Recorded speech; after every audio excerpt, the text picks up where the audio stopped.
Looking to expand your book collection but not sure where to start? With everything going on this past year, why not get away in the prophetic love story of Jazzman, written by V. Prophetess Hazlitt? Based on the lovely setting of Rhinebeck, New York, Jazzman is a love story that proves lasting love still exists. Pick up your paperback or Kindle copy today, link in the description box below.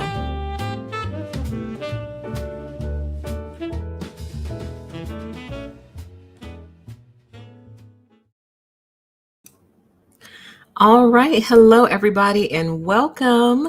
Good evening to you all. Happy Thanksgiving to everybody. To those that celebrate, I hope you all had a wonderful day. I hope that you all had a lot of really, really great food. And I've seen a lot of creators do this today, so I'm going to copy and say I am very, very thankful for many things, but among other things, I am thankful for you all, the audience, the viewers, the subscribers, those of you who've been with me from day one, and those of you who just found me recently. I'm truly thankful for every single one of you. You guys keep me going. So I wanted to let you know that and give you some gratitude and thanks. So I hope you all are thankful for something today, even if you've been going through a lot this past year. So welcome. I think I made a major broadcasting mistake prior to coming on. I just had a huge plate of food, y'all. And yeah, the world is starting to look real smooth, calm, and fluffy. And I should have taken a nap. I should have taken a nap, and then come online. But I had already committed by the time this all happened. So I said, well, I think we'll be just fine. And I tend to kind of get going and it juices me up. Yeah, you got it, nerds. You got it. I wasn't going to say it, but I got a real bad case of the itis. Many of you in the chat already know what the itis is, and I'm not going to expound upon it. If you don't know what the itis is, good. You don't need to know. Stay delicate, stay pure, okay? But yeah, I definitely am struggling with the itis just a little bit, but it's all right because we're going to push through because you all have been waiting for months for this series to pick back up. So we are here. I am determined to finish this book before the year is out. That leaves me a little bit more than a month to finish. But the good news is we only have one show after this, and it's actually already done. And it's just a matter of scheduling it and doing it. So that's positive and that's good news. You guys can look forward to that. And then we will finally be done with People of the Lie 1 year later, right? So welcome everyone. If you're new to the show, we always do these disclaimers. This series deals with evil, spirituality, and religion. There is heavy psychological content that can be potentially triggering. And we are going to stick with the traditional religious interpretations for the series for the sake of consistency and clarity. And I say that because some of you know I have some very interesting theories about God and spirit and all of those things. So, but for the sake of this show, we're just going to keep it traditional. All right. Some of you might actually find that you really do struggle heavily with what we come across in this book. We do have a resource in BetterHelp.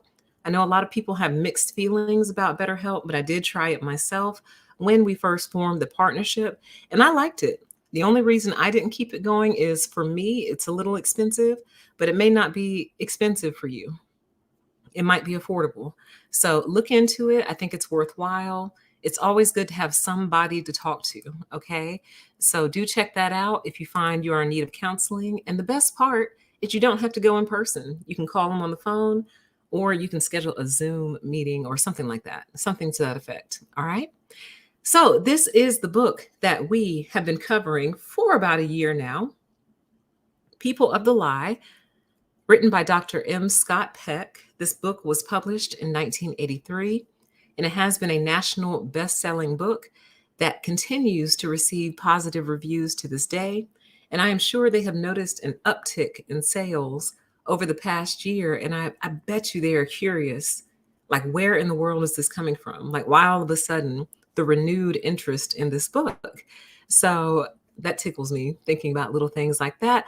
But yes, in my opinion, it's a classic and it's also quite prophetic. So as we've been reviewing this book and combing through it, I know I personally have been blown away by some of the revelations, and I believe you all have as well. And it's just crazy how much it aligns with today and what we're going through today as a society.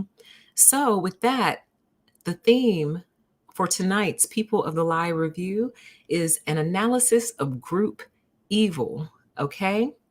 And even though it's taken us almost a year to complete, not almost a year, it has taken us a year to complete this book review, I find that the episodes are always very timely. They're always like right on time, the episodes are. And as I was setting up for this show, I was just shaking my head like, wow, the timing couldn't be better in terms of what we are going through right now in this country and as a society at large, globally. I think there's no better time than to have a discussion about group evil, how it happens, how it comes to be, and what that means for all of us, okay? So, this is the topic of the evening. Welcome, everyone, to the show. We are going to get started momentarily.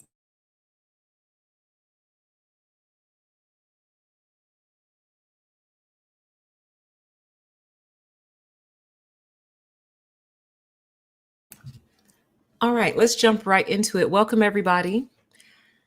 So, this particular chapter started off with a discussion of an event that took place in my lie, and hopefully I'm saying that correctly.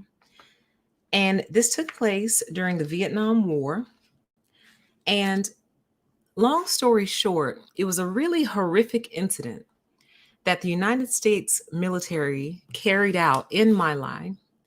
And for a very long time, nobody knew about it until, oh man, my memory escapes me. I forgot how they finally found out that this event happened. And it was so horrible that people have actually studied it throughout the years, just trying to figure out how could this happen? How could a group of otherwise decent, human beings carry out something like this? You know what I mean? So he spent an extensive amount of time discussing this in the opening of this chapter, which is chapter 6 in the book. And in my book, it starts on page 212. Okay. So let's get into it. He said, triggers are pulled by individuals, orders are given and executed by individuals. In the last analysis, every single human act is ultimately the result of an individual choice. Okay. And I thought that was a very powerful way to start the show by remembering that no matter how large the group, that group consists of individuals. And just as this quote says, triggers are pulled by individuals, orders are given and executed by individuals. Every single human act is ultimately the result of an individual choice. So that is so important to remember when we discuss group evil, because the question really becomes, how do all of these individual people come together to make this one big group choice? So that's what we're going to get into. Sit back because it gets very, very, very interesting and very in depth. So this is on page 216. He poses the question, why is this so? Why is the behavior of groups strikingly immature? Why is group behavior less than the sum of its parts? So basically, what he was trying to figure out is, why is it that when people get into groups, they suddenly become more immature as a group than they are individually? So, just to pull an example right off the top of my head, take a group of doctors. Now, individually, in their own practice, they're probably very professional and mature. But what happens when you get all those doctors together at a conference? You see what I mean? And then what happens when you make that conference last for days and days on end? Do those doctors remain mature the whole entire time, or does their behavior gradually deteriorate the longer they remain in this group? And that's just one example, guys. And I just pulled doctors because it was the quickest, easiest example I could think of. But that is the question. Why is it when people get together, they suddenly become more immature? Excuse me. Yeah, more immature, not less. Why is group behavior less than the sum of its parts? So, this is a very interesting question to consider. And it's true if you think about it. If you really, really think about it, often individuals by themselves are perfectly fine. It's not until they get into this specific group, whatever that group may be, that they change and become different. So, it's amazing the impact a group can have on a person. So let's look into it a little bit more, see if we can get the answer to that question. Oof, this deserves its own standalone show, but we'll talk about it right now. This is on page 218. He said, whenever the roles of individuals within a group become specialized, it becomes both possible and easy for the individual to pass the moral buck to some other part of the group. So I would consider this the beginning of the answer to the question, why do people suddenly become immature when they get together in groups? Well, part of the reason is because when you're in a group, it becomes so much easier to pass responsibility off to somebody else. So much easier, even just the group itself. So instead of laying the blame at your individual feet, you can lay the blame at the feet of the whole entire group. So it's almost like responsibility gets spread out. Or, as he put it in the book, he said responsibility becomes so fragmented and diluted as to become non-existent. Okay.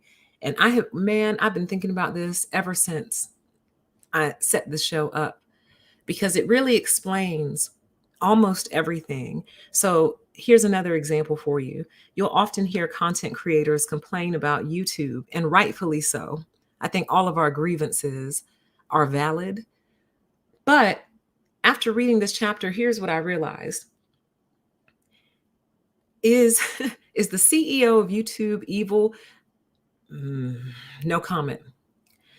Are the people who program the software evil? No comment.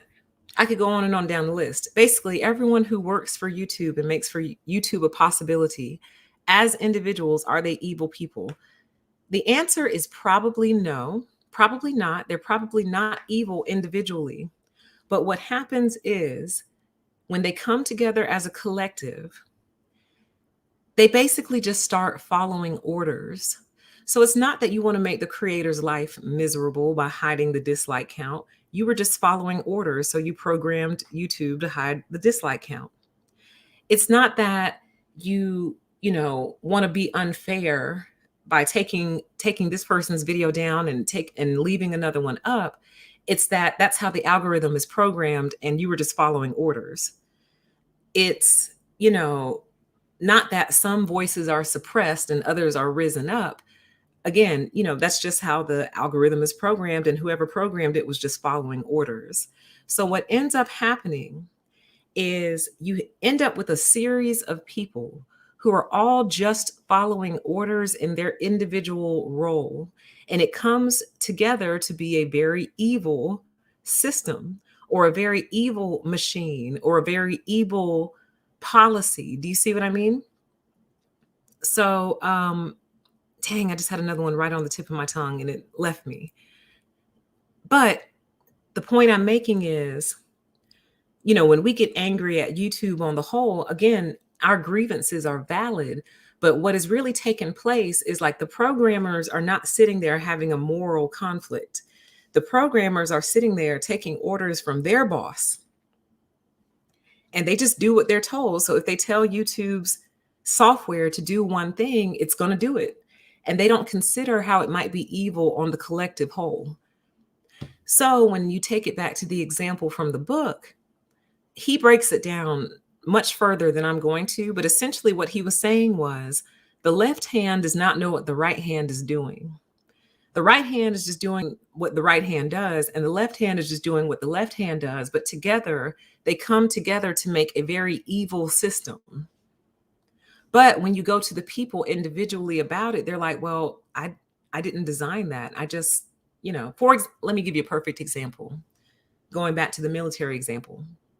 What if your job is quite simply to make bullets? That's what you do. You manufacture bullets and you ship them out.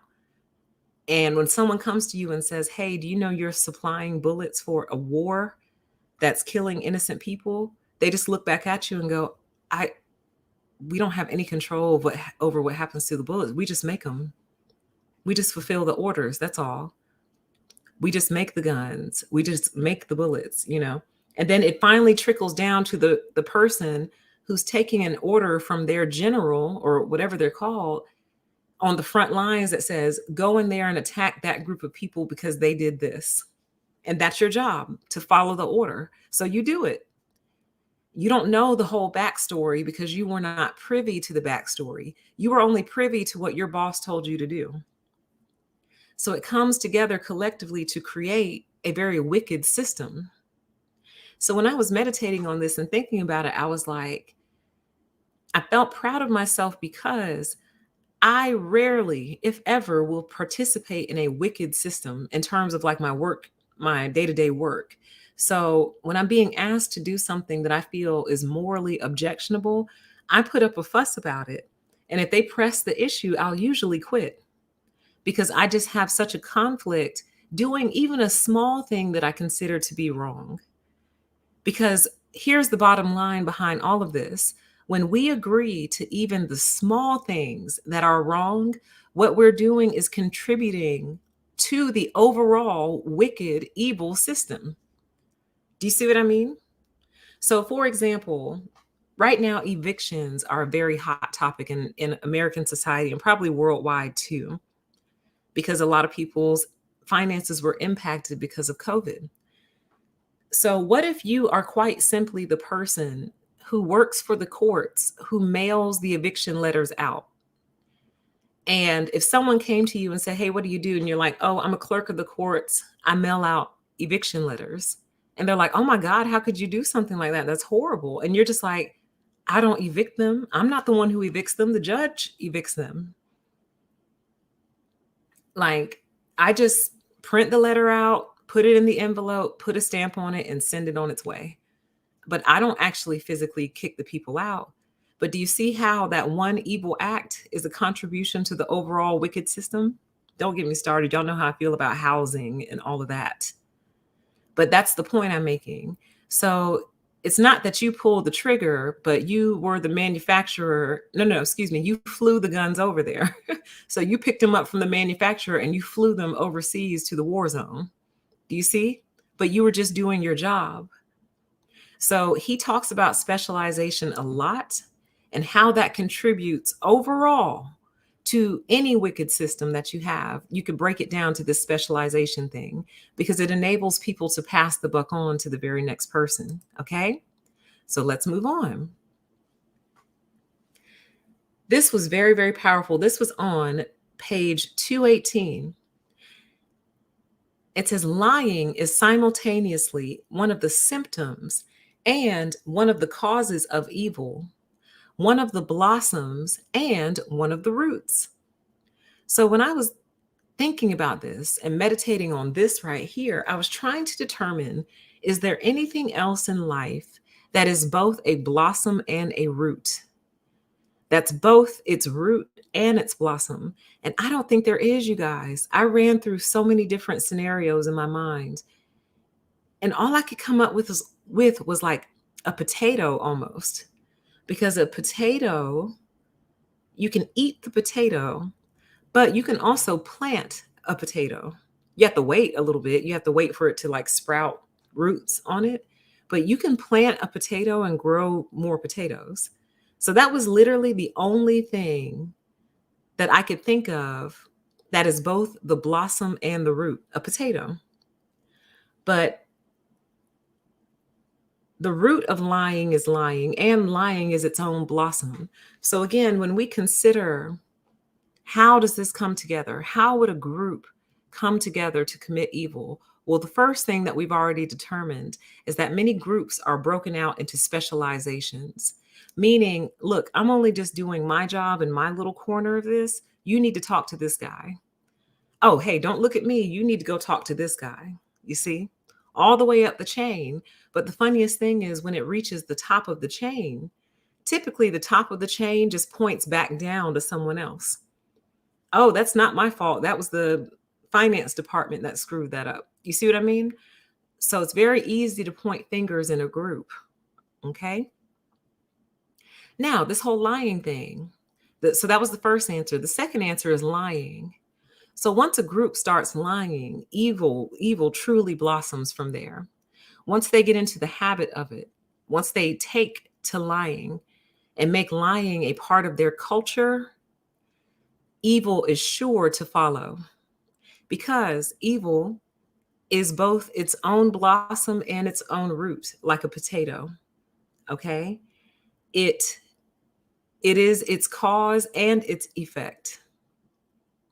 So when you get a group of people together who already are comfortable passing responsibility off to someone else, then you get them into the habit of lying. Is it easier to see how evil can flourish in a group, and also how that group can become more immature over time?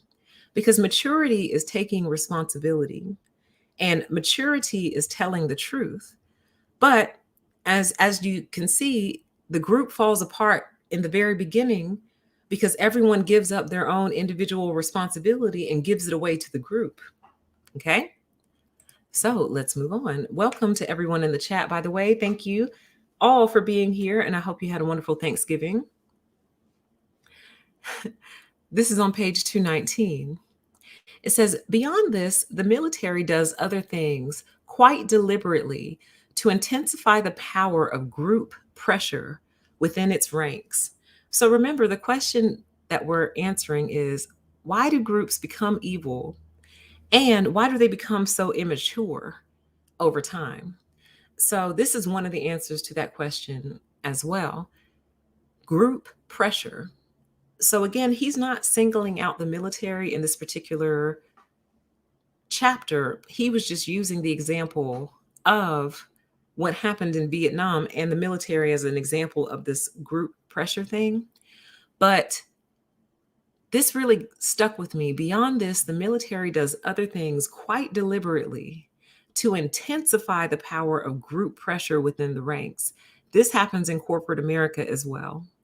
And pretty much any other group that you are a part of, you guys.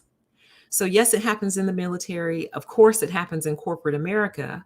But the crazy part is this can happen in pretty much any group that you're a part of, even like like a running group, or a Sunday church tea meetup. I don't know, Sunday school group, a choir. Ooh, I don't know if any of you have ever been in a choir. Oh my God.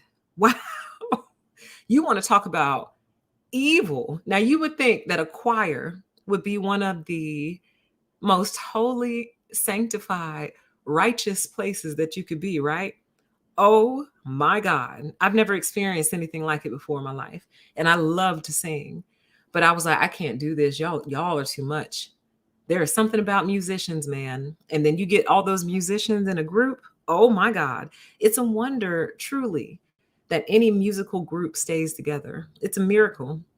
So if you all have a favorite musical group and they've stayed together throughout the years, you really should support them, because that is a difficult thing to do.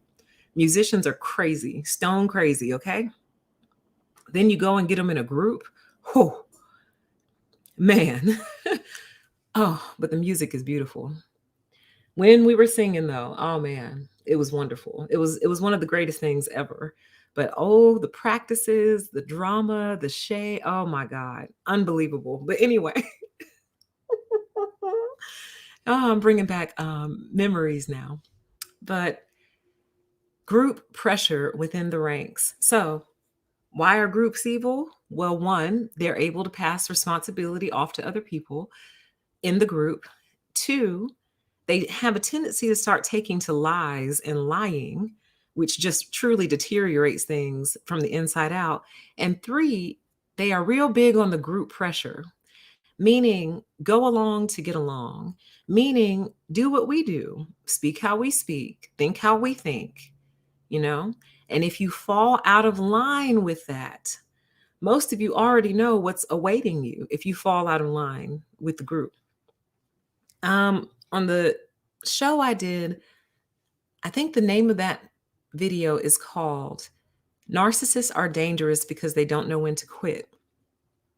And in that video, I used the example of a young man who unfortunately lost his life behind fraternity hazing. And I told the story of how I almost joined a sorority, but how I dropped out when I was pledging, which is like, that's like social self-harm. I don't want to say the ooey side word, but that's like social self-harm in college. You do not drop the line. You don't do that. You don't drop the line. If you are good enough to be accepted onto the line, you don't drop the line. But when I saw how psychotic those girls were and the way that they were talking to us and how they basically tried to strip us of our permission to exist the very first day that they met us and got us behind closed doors.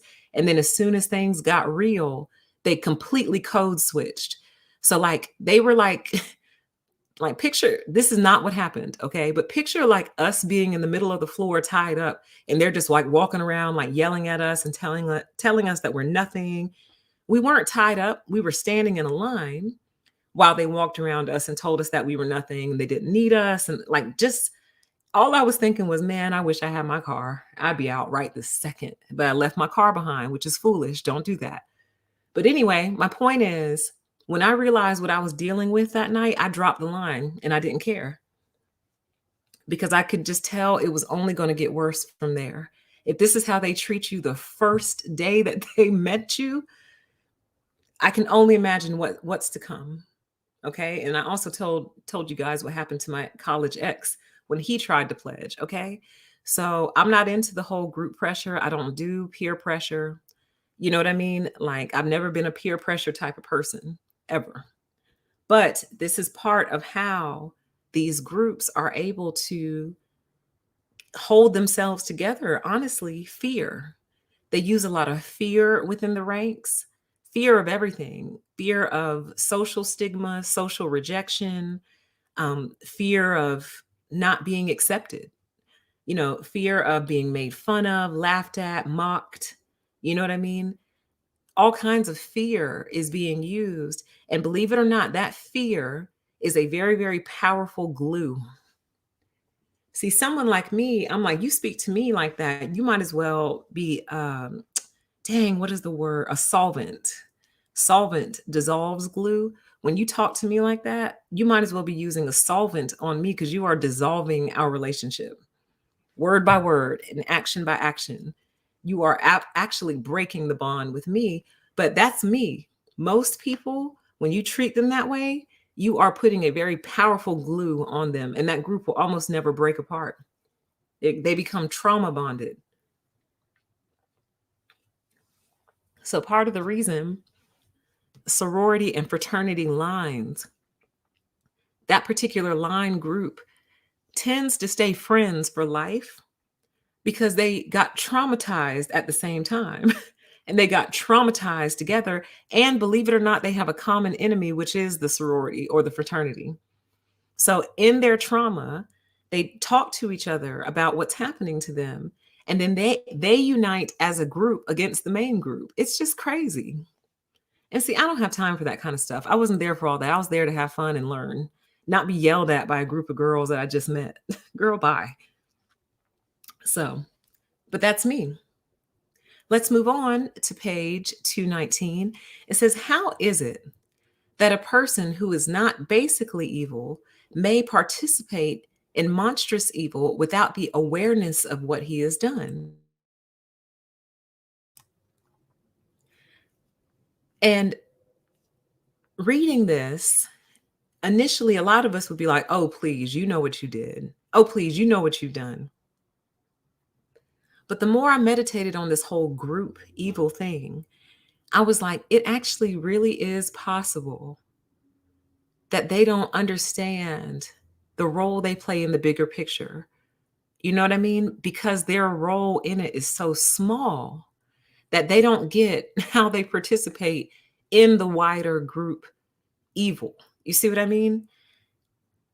So let's look into it. Let's see if he expounds on this just a little bit more. But how is it that a person who's not basically evil may ultimately participate in monstrous evil without the awareness of what he has done?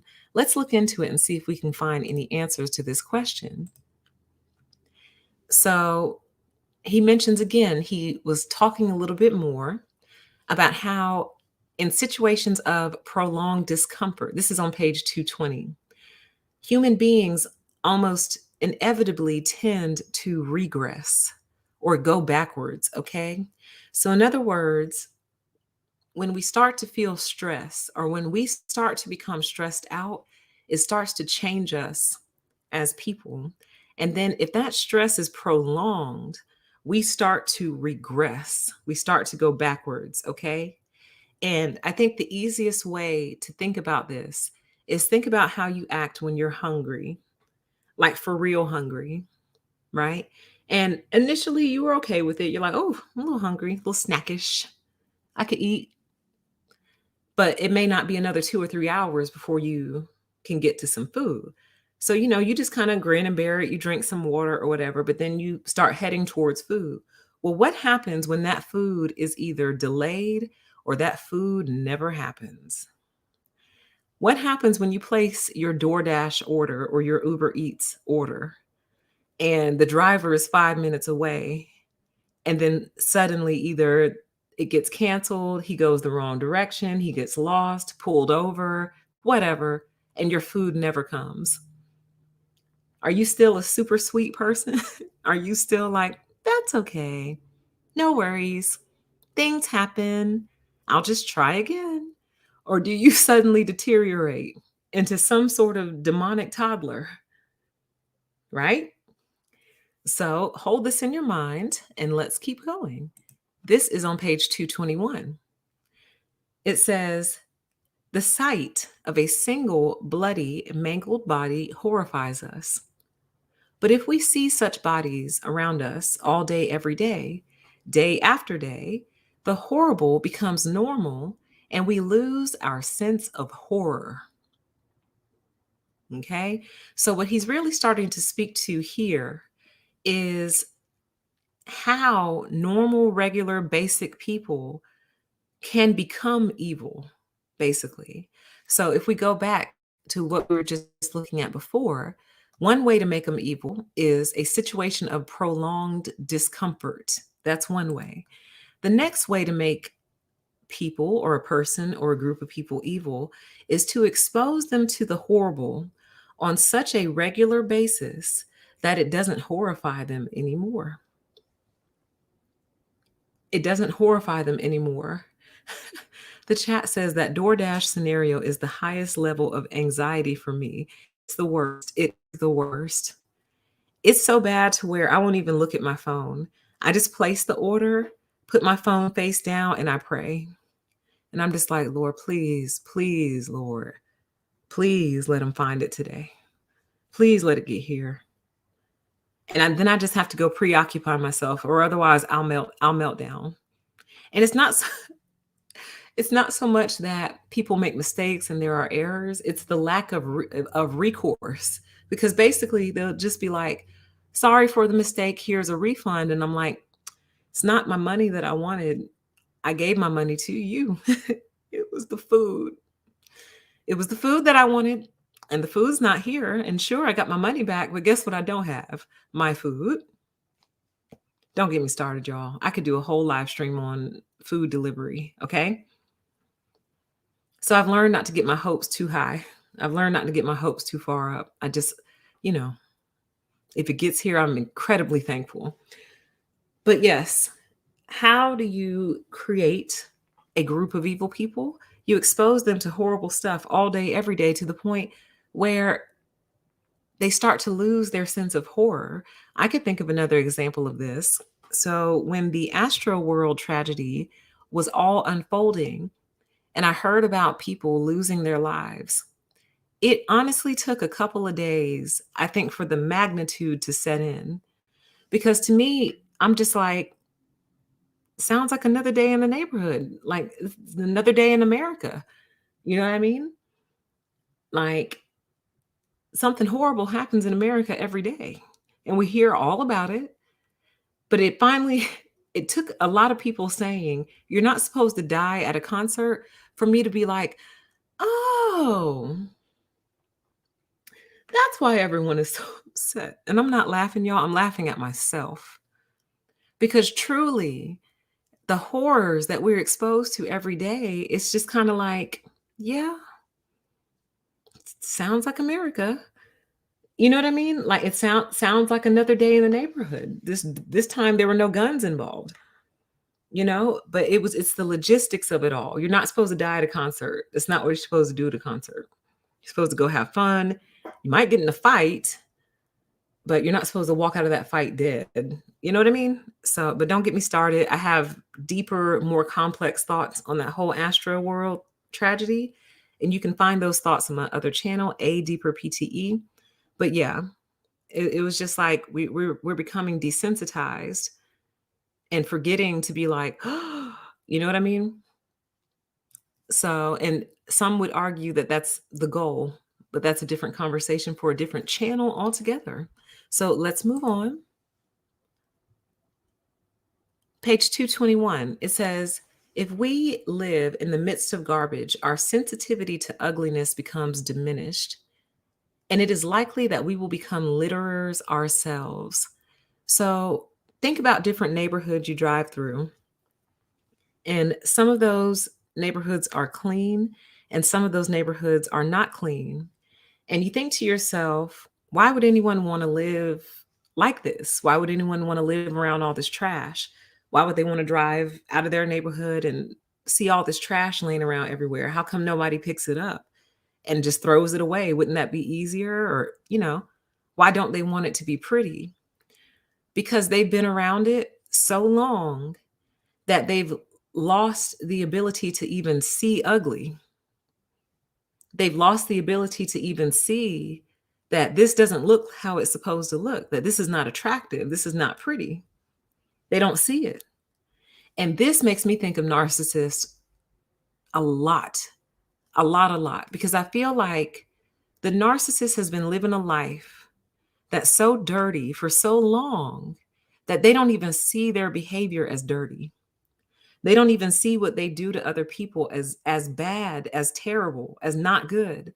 Because on top of that, if they have a bunch of narcissistic friends, then when they all get together, they're sharing war stories with each other, comparing notes. So that becomes normal to them. That becomes regular to them. So it becomes impossible almost for them to see their behavior as bad because they've been surrounded by bad for so long. Like, you know what I mean? They might even, like, for example, if you were to go to some of the neighborhoods that are not clean and clean them up, I guarantee you they'd be dirty again within probably 30 days because it's not what they're used to. It's too clean. It's too fill in the blank. Like, you know how some people need noise? They'll say it's too quiet. Same thing. So just like some people need noise or some people need silence. You know what I mean? They need the litter. It's part of who they are. It's part of their psychology.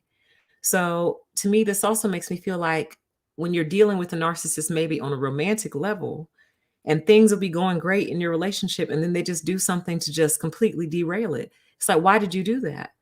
Because they need that drama. It's what they're surrounded by. They're in the midst of it. And without it, they don't feel like themselves, basically. They don't feel regular without it. So you want to avoid someone who has normalized ugly things. And when I say ugly, I mean um, hypothetically ugly. So someone who has normalized ugly behavior, bad behavior, someone who writes it off and excuses it for other people, um, someone who doesn't see anything wrong with certain things. So if you spend all your time trying to explain to them why something that they did was wrong and they just don't see it, that's someone who has normalized that particular concept, idea, behavior. They normalized it for themselves. So good luck trying to get someone to normalize the opposite because that's almost impossible. Like, if you're someone who likes noise and someone's trying to get you to normalize quiet, that's going to be very hard for you, and vice versa. So, if someone has normalized narcissism, good luck getting them to reverse that. Good luck. You're going to exhaust yourself, you're going to wear yourself out. On page 221, it says, insensitive to our own suffering, we tend to become insensitive to the suffering of others. We have talked about this already on this channel before. I just cannot think of that video's title. I think the name of that video is Narcissists Don't Care About You Because They Don't Care About Themselves, or what is the title of that video? Actually, I think the title of that video is Narcissists Battle You Over the Basics. I'm almost certain that's the actual title of that video. Narcissists battle you over the basics. And in that video is when I said that they don't even care about themselves. So how could they possibly care about you if they don't even care about themselves, you guys? And this is so key and so important. If I were talking to a group of young people, but in particular young women, I would say, see whether or not he cares about himself. But this advice goes for everybody. But see whether or not that person cares about themselves at all. Do they put themselves in harm's way? Do they try to avoid danger? Do they take care of themselves? Do they take care of their body? Do they take care of their surroundings? Do they try to stay healthy as best as they're able? Not, they don't have to go crazy about it, but do they care at all? Like, do they care at all about their health? What happens to them? What they put in their body? Do they care? If someone is taking advantage of them in the world, do they try to right the scales and get justice? Or do they just let it go and brush it off? Like, well, sometimes you get taken advantage of. Oh, well. Are they like a oh, well type of person? Because if they're a oh well type of person, that means that pretty much anything goes with them. And it means that they will be very comfortable doing pretty much anything to you that they are comfortable having happen to them, no matter how good or bad. So if someone is taking advantage of them and they let it go, then they'll have no problem taking advantage of you, because in their mind, that's just what people do to each other. They just take advantage of each other. And you can't get them to understand that it wasn't right for even them to be taken advantage of. They don't get it. So the narcissist or the evil person basically takes what happens to them, becomes insensitive to it, and then carries it out on others and just doesn't care because they never cared about themselves. You see, being protective of yourself is very important. You see what I mean? You don't want someone who generally does not care what happens to them, who doesn't fight for good things. So you go out to eat at a restaurant, they order a specific dish, the kitchen brings out a different dish. And instead of this person saying, oh, I'm so sorry, that's not what I ordered, and just pointing out the mistake very politely, they'll just eat it. And it's like, you don't even like fish. It's like, yeah, but I don't want to bother them. What?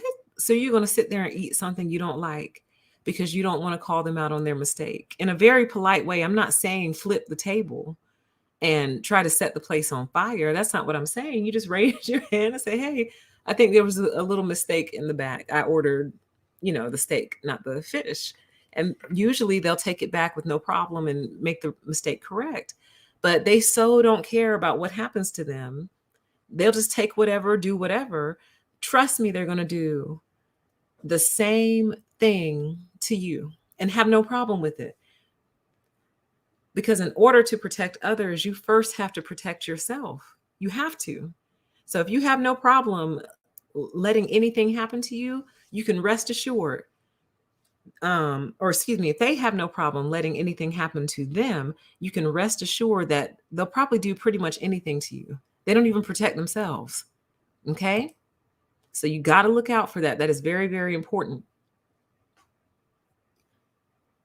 Page 222 says immature humans are more prone to evil than mature ones, which is very interesting because we always compare narcissists to demons or evil people to demons, and demons are often referred to as imps. Now, I think there's levels to this, and I think an imp is one of the more irritating, smaller demons, but a demon nonetheless. But it's funny how even when they become immature, they become baby demons, not even full-grown ones. Most of them. Some of them are full-fledged adult demons. But most of them just revert into these tiny little baby demons. It's so weird. But immature humans are more prone to evil than mature ones. And that goes without saying, but it's very interesting that you would think an evil plan would want to put some maturity and intelligence behind it. But no, evil is very, very immature. So it could be said that if you're dealing with an immature person, you are probably also dealing with an evil person. So some of you have probably dated or even married, unfortunately, a spouse who turned out to be very immature. You found out later that they were immature. Well, you really need to think about that because their immaturity, more often than not, probably leads to evil. Evil that you may be able to see or may not be able to see. But more often than not, that immaturity leads to evil actions and evil behavior because they're immature. They can't function at a higher level. They can't think or won't think at a higher level. So they settle for the immature and reach for the easy. You see? So these are the people who'll start bothering you, start messing with you in big and little ways because they're evil, and evil is immature. Very much so. This is also why little kids, as they're becoming toddlers, going into those ages, from what I've heard, from what I've been told, little kids can just be total nightmares. And it's interesting because they switch from these little angels to total nightmares like overnight on their parents, the terrible twos. I always thought terrible twos meant another baby was born. So when I heard people say terrible twos, I always thought that meant the child was getting a sibling. But it turns out the terrible twos mean the terrible 2-year-old year. So the year that child is a 2-year-old are the terrible twos. And I don't know why that's funny to me, but I think it's hilarious. So apparently at age 2, they morph into their little imp selves temporarily, and hopefully most of them grow out of it. That is the hope, is that they would grow out of it. So I don't know. Any parents in the house, can you testify to that? Is it true? Or do any of you have children who pretty much stayed sweet the whole entire time? Very curious. Okay. Now, this is good. Page 222. Stress is the ultimate test for goodness. Stress. So, and part of the reason it takes me so long to bring you guys these shows is as I'm reading it and setting all this up, I'll get something like this and then I stop for like 3 days because I start thinking about it. Stress is the ultimate test for goodness. So the thing that had me hung up and thinking for days was those of us who've had particularly stressful lives, are these tests coming from spirit because we can handle it? Or are they tests coming from spirit to see if we can handle it? Or are they tests coming from spirit to see who we really are? So either I don't know if I'm right about you. So let me put all this stress on you to see if I'm correct about you. It's either that, or is it to test can we handle stress? Or dang, I forgot the first thing I said. I forgot the very first one I said. I went backwards and forgot. Anyway, my point was people who have been living particularly stressful lives. Why? When you happen to look out and see other people who at least appear not to be living stressful lives, and it's just like, why? Like, why do you not have any stress? But I seem to have all the stress. Give me all the stresses. Why is that? Is is spirit trying to figure out who we are? Does spirit already know who we are? And that's why they give us so much, because they know we can take it. Or what was the third one? Oh my God. I don't remember. So I'll just leave it at those two. But stress is the ultimate test for goodness. So truly, you don't know who a person really is until they have been under stress. Until they've been under stress, you will not know who they are. You won't. So those of you who aren't married yet, who are considering marriage, or, got a fiance or someone you're thinking of marrying, you need to ask yourself if you have seen them under stress yet. Or has everything in their life been easy? Is their job easy? Is their family easy? Are their friends easy? Societally, do they have a lot of societal issues that they have to overcome? Or do they fit into society pretty easily? Um, are their finances easy? Is their credit score easy? You know, is the management of their day-to-day life easy? So for example, some of you don't have any hair, and here's what I mean by that. Some of you honestly can hop in the shower and wash your hair for 5-6 minutes and you're good to go. That's easy, babe. That's easy. That's carefree. That's a stress-free life. I would expect a lot out of you because you don't have to deal with that particular stress. But do you see what I mean? Like, are they footloose and fancy free? Because if so, you really don't know who they are. You really don't. Because nothing has truly put them to the test to bring out their real character. Take away any of those things and see how they behave, see how they act, or threaten any of those things and see how they act. So before you get married to anyone, you need to make sure you've seen them under stress. And I'm not saying induce that stress. And of course, we don't wish bad things on people, but you don't want to marry someone when everything is going well. I mean, you can, but just know that you've never seen them truly before until they've gone under stress. And stress either turns them into demons or it's going to turn them into angels, one or the other. Stress is either going to bring out their demon or it's going to bring out their angel, one or the other. So that's all I'm saying.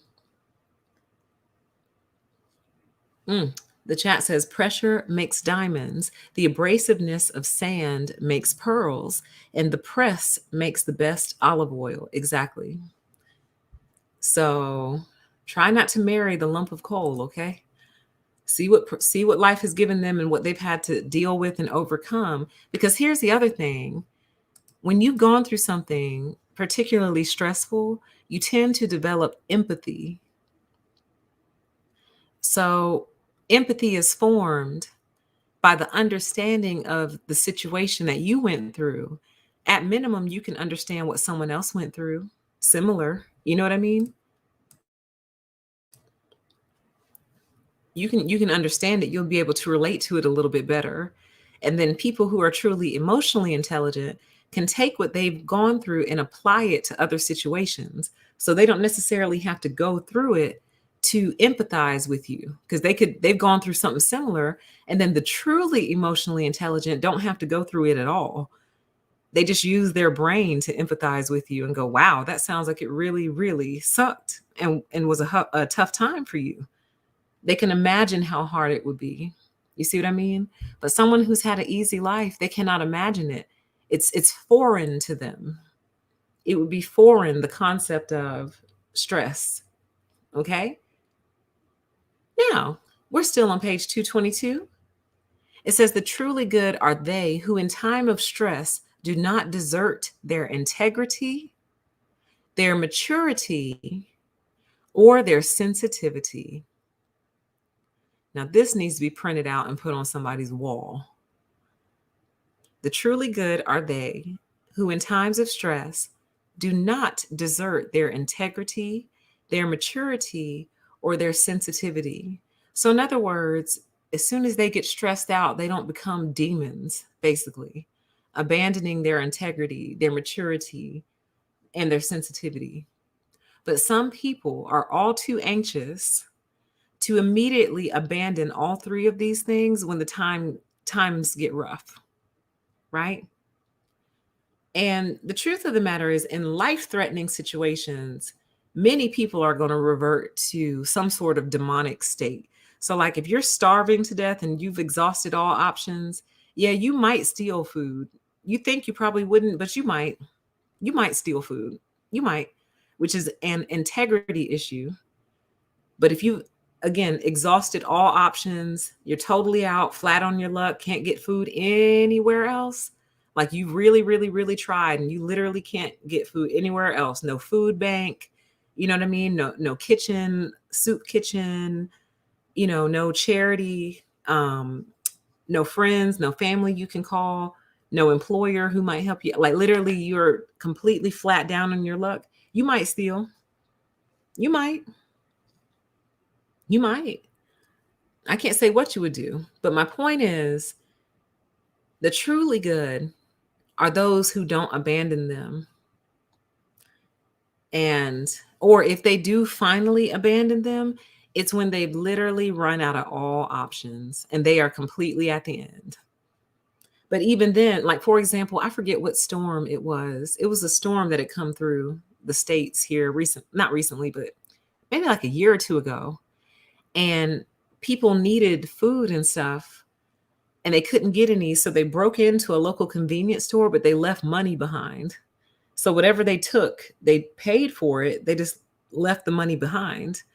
So even in abandoning their integrity in the form of breaking into the convenience store, they left the money behind for the stuff that they took. Was it Harvey? It was Harvey that did that, Hurricane Harvey. So that's what it means by not abandoning their integrity. Like, man, even if I have to steal this, I'm going to replace it. Now, that is not permission to exist telling you to go out here stealing stuff with the idea that you're going to replace it later. That is not what I said. And that is not what I told you to do.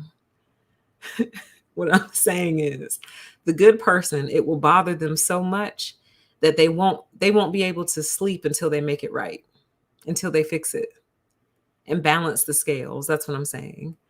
The demons, they abandon all these things pretty much instantly. Oh, that's amazing. The chat says a starving person will steal to eat, but the evil person steals just because it's in their nature to do so. Exactly. The good person steals for out of necessity. The evil person just steals for fun, just because they can, just because it's there. Have no need for it or use, usually. They just steal just because they can. It's fun for them. Yep. That was a great quote. Thank you. All right. So this is on page 223. And this was powerful. It said, most people would rather be followers. The problem is that the role of follower is the role of child. So again, remember, we're trying to figure out, why do groups tend to deteriorate into evil? Why do individual people who are individually good become evil once they get into these groups? And how does this happen? Like, what are the dynamics behind it all? Well, here's one of them. When people join groups, Generally, there's only one or two or a few leaders in the group. Generally, you do not have a group of leaders together. That kind of almost doesn't make sense. It almost kind of cancels itself out. A group of leaders. I mean, sure, you have your little conferences, leadership conferences, whatever. Board meetings where all the leaders get together and make decisions. Sure, sure, sure. But generally in life, you don't have all leaders in a group. It almost doesn't make sense. Like the concept almost doesn't make sense. So when a person becomes a member of a group and they are not the leader, essentially what they have done is given themselves over to the role of a child. They become a child and childlike. And in becoming a child and childlike, they give up the responsibility of their actions, much like a child gives up the responsibility of their actions to their parents. So this could be part of the reason why groups suddenly become so immature, because it's like, oh, I'm not an adult anymore. You're my mommy or my daddy. Tell me what to do. You see? So they instantly take on the role of child, right? So most of you know I have a little dog. I call her a puppy, but she's not a puppy anymore. But she'll always be a little puppy to me. But anyway, she's cute because she's very, very headstrong and very much a little leader all on her own. And it tickles me. I know those of you who train dogs won't like this, but often like she treats me like I'm the child. Like I'm the one who needs discipline and needs direction and guidance. So like if we're going down the stairs, I'll say, "Okay, come on, let's go." And we'll go to head down and she gets behind me and gives me like a gentle little nudge, almost like, "Okay, little one, go go. I'm right behind you." And I'm like, "Wait, I'm the leader." But she'll give me a gentle little push, like a mom would give a child, like a little pat on the back, like, "All right, honey, let's go." She's like, "Okay, let's go." So it's almost like she doesn't like the role of child. She wants to be the leader. She wants to be the little alpha dog. Um, and I usually let her, y'all. I don't care. I think it's cute. It's cute. Um, but she immediately folds though. Like she puts up a real good show, but she immediately caves to mama when it's time for mama to be the leader. But I let her lead. It's cute. But she herds me, she herds the cats. Um, she doesn't like that role of child. She's not into that. I think she finds it beneath her. So, but I just bring that up to say it's true though. But most dogs take on the role of child instantly. Like they love it. They love being the baby. They want to listen. You see? All right. We're still on page 223. And I left a note for myself, so I must have wanted to actually read something to you. So let's see what it was that I wanted to read to you. Welcome everyone, by the way. Let's see here. Oh, okay. I wanted to read that whole paragraph. All right. So this is on page 223. It says the problem is that the role of follower is the role of child. The individual adult, as individual, is master of his own ship, director of his destiny. But when he assumes the role of follower, he hands over to the leader his power, his authority over himself, and his maturity as a decision maker. He becomes psychologically dependent on the leader as a child is dependent on its parents. In this way, there is a profound tendency for the average individual to emotionally regress as soon as he becomes a group member. So the chat says, "Isn't that fun when littles act like the adult? My kiddo is like that until she realizes it's a lot of work." Right. They give up that responsibility quick, don't they? They love pretending to be mommy until it's time to be mommy. It is super cute though. So I thought this made so much sense.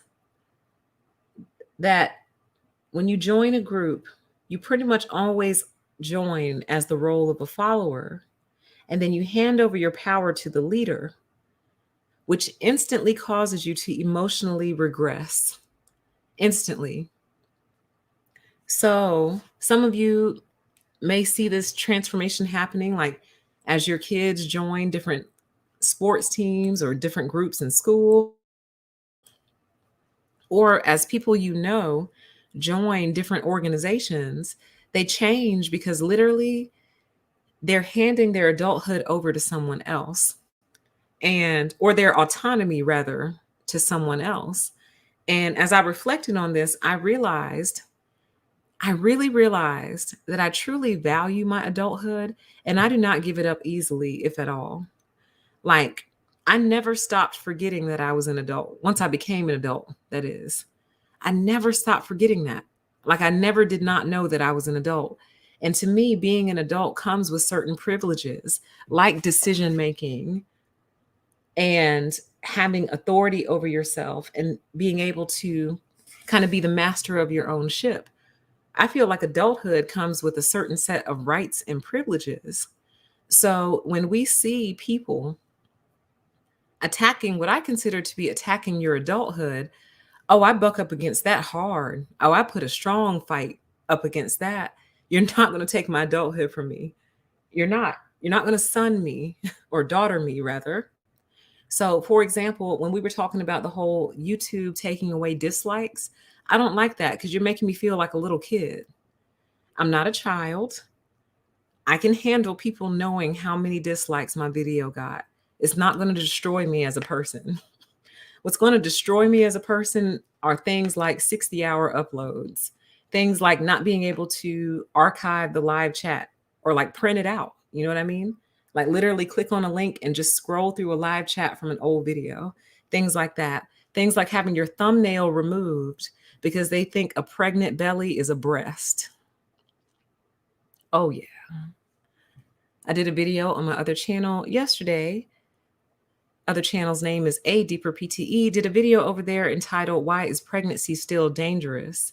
And the initial thumbnail was a big old pregnant belly, but she had on a white t-shirt and you could see her hand. You could totally see the hand. As a matter of fact, I just wanted to see if I can pull it up and show y'all real quick. I might actually have it up in here. Let me show you. Boom. Well, there it is right there. I don't even know how I did that. I didn't click it, but there it is. So this was the thumbnail, okay? And I get an email a couple hours after the show went off saying, "We are so sorry, but your thumbnail has violated, the sex and nudity terms and conditions. But don't worry, we didn't take your video down. We just took the thumbnail down."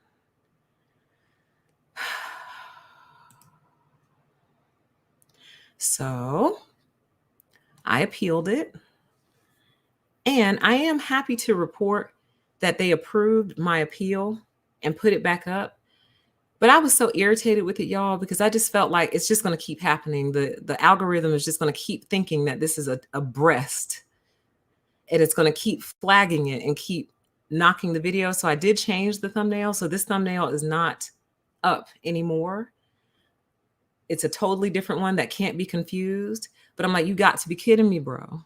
So like adults, even if it was a breast, oh, somebody call the law. Clutch your pearls. Get the kids out the room. Wow. Like, can we get a YouTube adults, please? But anyway, in fairness, they did approve my appeal.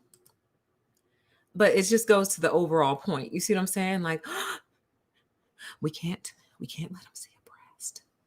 I'm an adult. I worked very hard to become an adult, and I intend on remaining an adult as long as possible. Okay. I don't like this carryover from high school. I really don't. Like, I feel like I was one of the only ones who was so happy to just enter adulthood, even though I knew it would be difficult.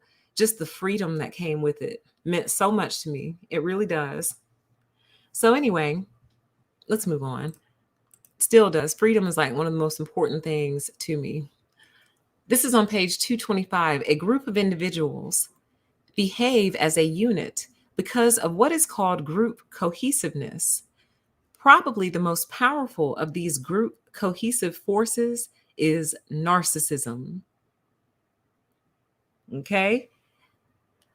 So, what he was basically saying here is the way that a group, I don't know why this is making me laugh, the way that a group becomes narcissistic is that once they've banded together, one of the first things that they form as a group is pride, group pride. So, one of the easiest ways to see this come out is pretty much with any sports team that has fans, right? You can't tell the fans of that sports team anything. They are the best, they are the greatest. Here's why: they've had the greatest people, greatest coaches, greatest season, greatest numbers, greatest stats. They are the greatest. They'll argue you down over it. And if they're drunk enough, they'll fight you over it. Okay? So that would be literally the easiest way to describe group pride to you. As soon as they come together and discover, hey, we are a group, that tends to foster a lot of pride in them.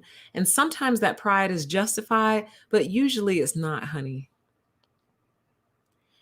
Again, a lot of people come together, form groups, and do amazing things together. And when you're actually doing amazing things, yeah, you should feel proud of yourself. There's nothing wrong with that. But what typically happens is they come together as a group and simply decide that they're great. They simply decide we're the greatest. It's not based on actual evidence.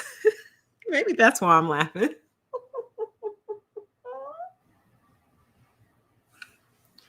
It's not based on any tangible, real evidence. It's based on a decision. So, so they've simply decided that they're the best. It doesn't actually have to be true. So that's the first narcissistic force that comes out of the group. But the second, and probably the more powerful narcissistic force that comes out of the group, is they form an enemy. So they come together and they form a collective enemy. They unite in their hatred for someone or something, basically. So I think I'm laughing because I'm getting the visual. I visualize this room and I visualize a bunch of people just walking into the room, looking around and going, hey, we're great. It's like, yeah, I think we're pretty good. And before you know it, they've simply decided they're the best, and anyone who's against them is an enemy. And then typically they spend all their time trying to take out the enemy, the decided upon enemy. But here's what's interesting, and I think I'm either getting ahead of myself or I'm confusing this book with 1984. I'm not sure which. But the interesting thing is, over time, the group that has come together, that has decided that they are great and that they are correct and that the other group is an enemy, eventually turns into the very nightmare that they initially united against. So man, I'm trying to think. It's basically like they overcorrect, they overdo it basically, and then become the very thing that they were initially united against. So it was this book. Okay. I wonder if I put it in here. I don't remember if I actually put it in this show, but I just thought that was so interesting. It's like the group gets so carried away that it eventually turns into the very thing it was trying not to be. So I guess an example that we could use for this is when people, exactly, chat says the war scene, when people go around fighting all these different wars, trying to protect democracy, well, eventually you become the terrorist. So just like the opening story of My Lie, I forgot the reason they said the whole Vietnam War started, but basically they went over there because the whole Vietnam War started.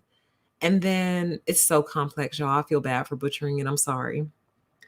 In this fight to hunt out, what was it, commies? Were they looking for communists? They think they're eradicating communism, but what they were really doing was just destroying a village of peaceful people. But in their mind, they're righteous and they were eradicating communism in the world. You see what I mean? So you see how in trying to be the savior, you become the terrorist? That's what happens in groups. You know, it starts off with the purest of intentions and then becomes the nightmare that they were trying to prevent. Okay, so let's move on. This is on page 226. It says the failing group. Oh, yeah. The failing group is the one most likely to behave evilly. It is the wounded animal that is vicious. Whoo. We might get into this more on my other channel next week.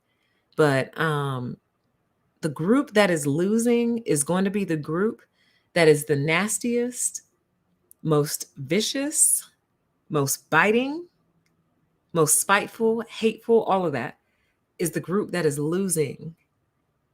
So you really can take this concept and apply it all over the place. All over the place. How can you tell who's losing? It's going to be the one that's acting the most evil and doing the most evil things. That's how you know they're losing, because they're desperate. They're becoming desperate. Okay? But it's the wounded animal that's vicious. So it's the wounded animal that's going to lash out at you the most. You know what I mean? The one that's failing is the one that is going to lash out the most. But there is good news and bad news in this. The good news is they're evil because they're losing. But the bad news is they're evil because they're losing. So that is both the good news and the bad news. The good news, they're evil because they are losing. But the bad news is they're evil because they're losing. So take whatever comfort in that you can. The evil individual you may know, it really sucks that they're evil, but they are evil because they're losing. And then if you wanted to expand that out to the spiritual discussion, you know, the Bible reassures us that good wins out in the end, and that basically they're already defeated. So you can almost look at that like a war is going on, but the opposing or the failing team thinks they're winning, but with every step they're like backing into a pit that they can't see, or they're getting ready to walk off the edge of a cliff, but they can't see that. So they've already lost. They're in the process of losing. They've already lost. They just haven't fallen off that cliff yet.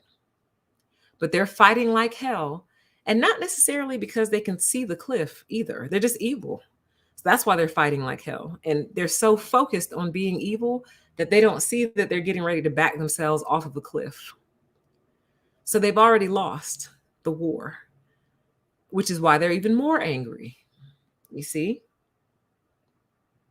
Yeah. And it's interesting. This conversation has been circulating on YouTube today, just to accept people just simply not being able to accept that some people can't be rehabilitated and some people are evil for evil's sake. And that's why I've done videos in the past titled, "You Must Believe in the Boogeyman." You have to. This whole softness thing has gotten a lot of people hurt. It's caused a lot of people to put their guard down. I was thinking about this the other day. I've said it before, and eventually a video will be done on it. But I was saying that what we're really missing in this world, everyone says absentee fathers, absentee fathers. What we're really missing are moms. We're missing the mothers. There's absentee mothers. And you would say, well, PTE, no, it's the mom who usually stays behind and raises the kids. But you can be absentee. You can be in the flesh and still be absentee. You can be present every single day and still be absentee. So, what do I mean by we're missing the mothers? What I mean is, think about nature. In nature, the mom is vicious, and not because she's hurt. Let me move off the slide so we don't get confused. Here, do I have one of those on here? Nope. Nope. I'll just do this. Boom. So I want this thought to sink in. In nature, the mom is vicious when it comes to her babies. Okay. And really doesn't care what you think about her when it comes to the protection, the wicked, crazy protection of her kids. But I think what has happened is, and I'm saying kids, but I mean in general, what I think has happened is the female has been neutered or spayed, whatever it is, spayed, neutered. I don't remember which one is for the female. So today's societal female truly has been neutered. Why? Because society has painted her as the hysterical one, the crazy one, the imbalanced one, the emotional one. So, in an effort not to appear emotional and unstable and crazy, most women have given up their most vital instinct, which is that mama bear fighting instinct. We gave it up and we became soft and submissive like they want us to be, and very, very, very passive. What I'm trying to say is it's that fight. The lioness, exactly, Red. It's that fight. Many of us are so scared to be that lioness. We're afraid to be her. But that's who you are, though.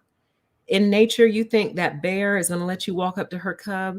Do you think the lioness is going to let you walk up to her cub and just play with it, talk to it, take pictures of it? She will rip your face off. And you need to be on that energy all the time because she's on that energy all the time. It doesn't matter if they're having a gentle nap by the lake. If you wake up, if she wakes up and sees you standing there and you're too close to her baby, she'll rip your face off. And that's simply what it is. So we've lost that. It's gone. The fight collectively is gone. And we've handed it over to the men as if they're the lionesses. Men, by and large, in nature, sit on their ass, honey. At large, the male lion sits on his ass and protects the pride at large. You see what I mean? And he will fight when necessary, but pretty much it's her. It's the lioness that is going to be the violent, murderous one at large. But that's a different show, a different conversation. But I really wanted to say that because literally there's a whole industry out right now trying to teach women how to be passive, how to remove their voice from themselves, how not to speak up, how not to fight for themselves, how not to be the lioness, basically. Yeah, that primal maternal instinct. Absolutely. Absolutely. So, and again, it's not so much about the babies. I just bring up the babies to make the example stick. It's the fight that I'm talking about. The fight has been removed at large from women. They don't want you to be that way. They want you to be soft and passive and aggressive and sweet and don't stand up for yourself and don't speak up and you need to be submissive and blah blah blah blah blah.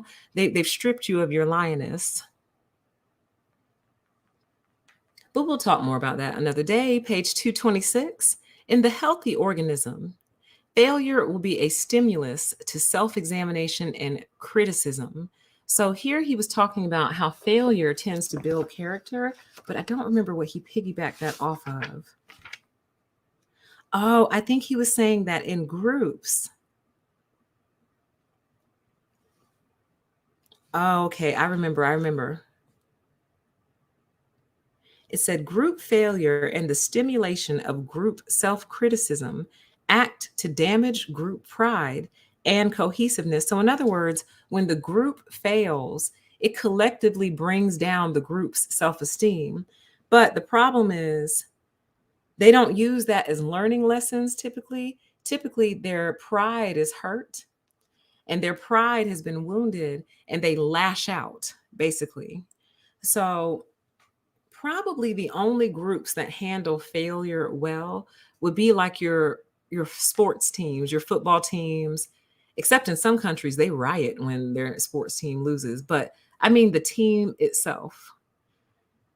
They'll be bummed, their spirit will be down, their mood will be down, but then they go take it out on the practice field. They practice, they try to make themselves better so they win next time. So, but that's probably the only group that gets it right in terms of how to handle failure.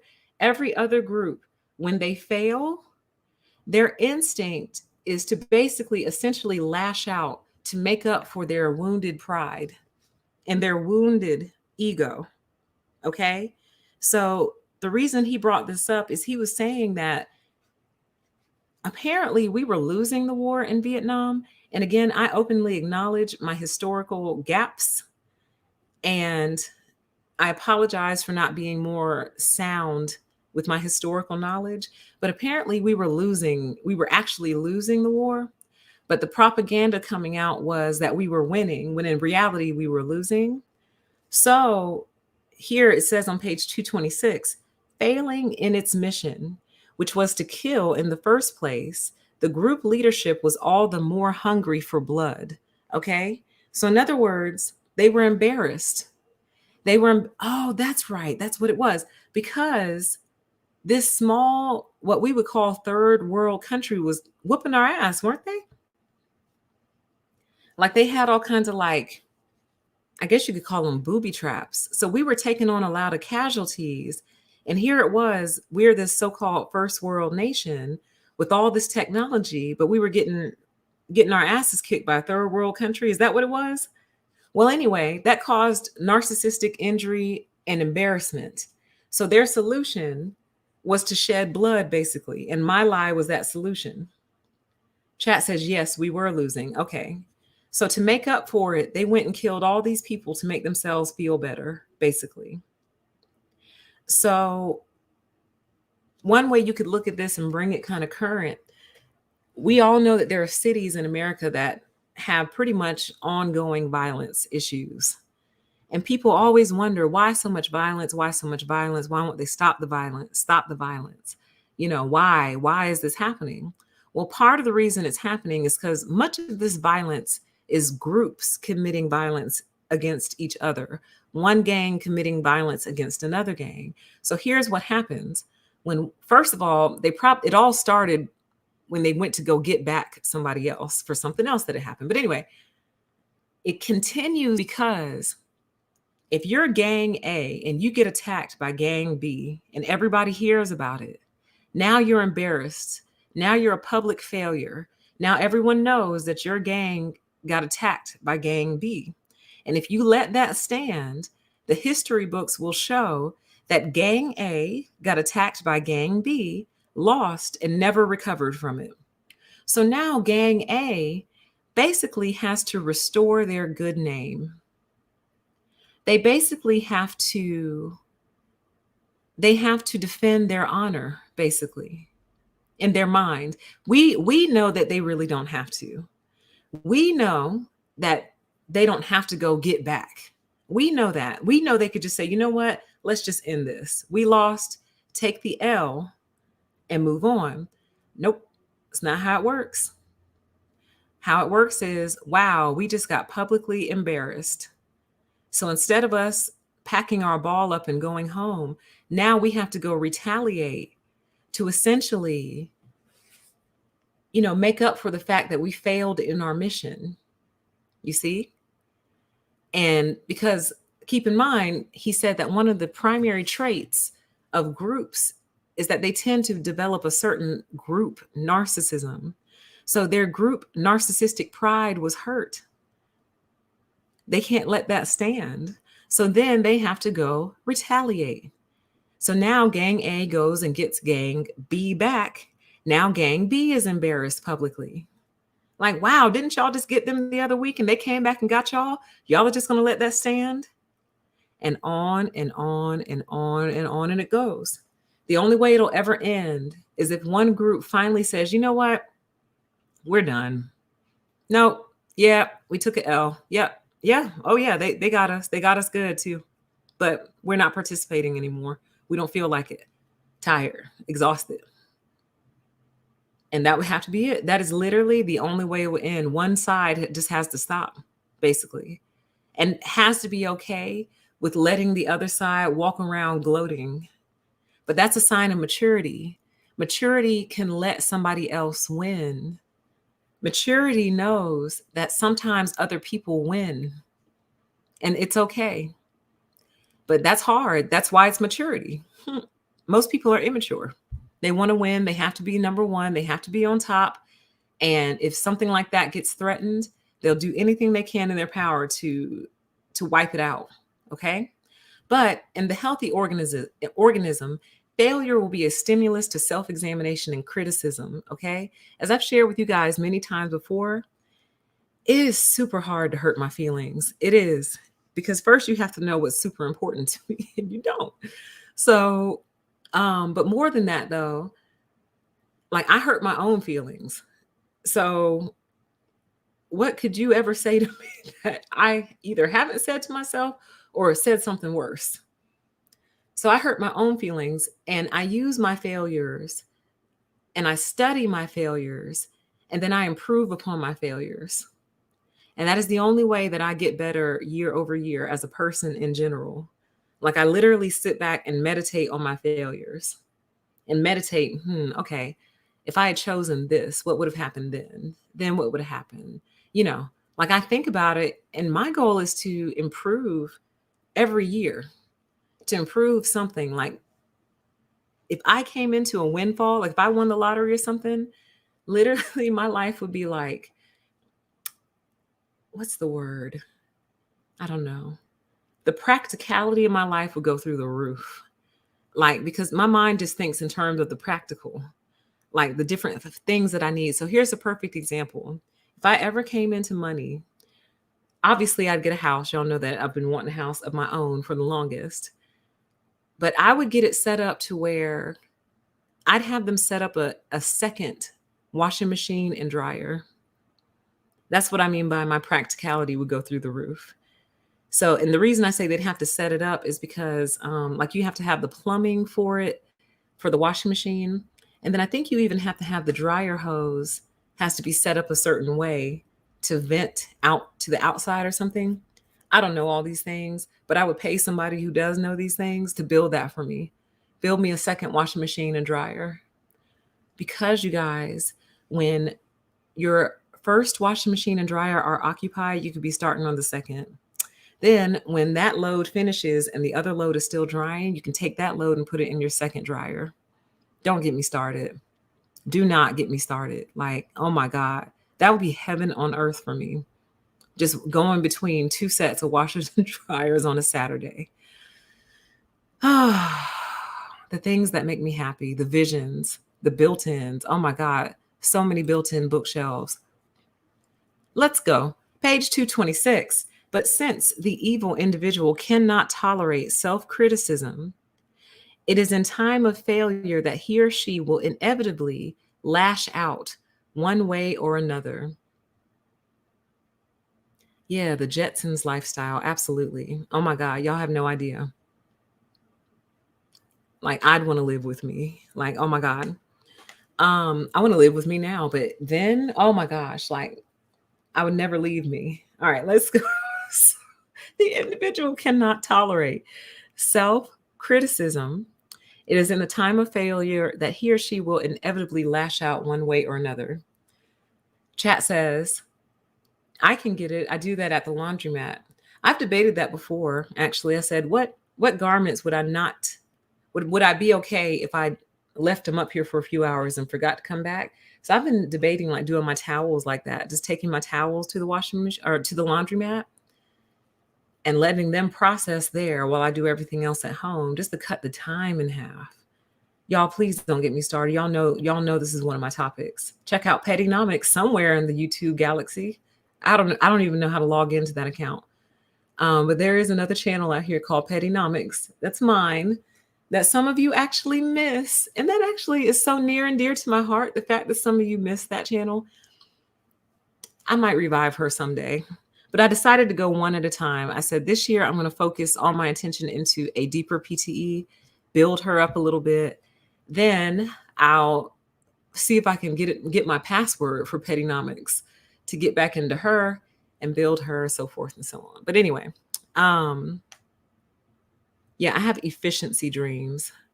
Y'all fantasize about getting with him or her. I fantasize about a second dryer. Anyway, this is a theme that has been recurrent throughout this book.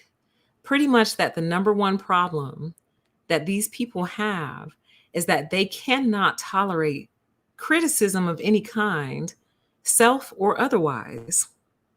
So if you can't tolerate criticism, the only thing you really tolerate is lies.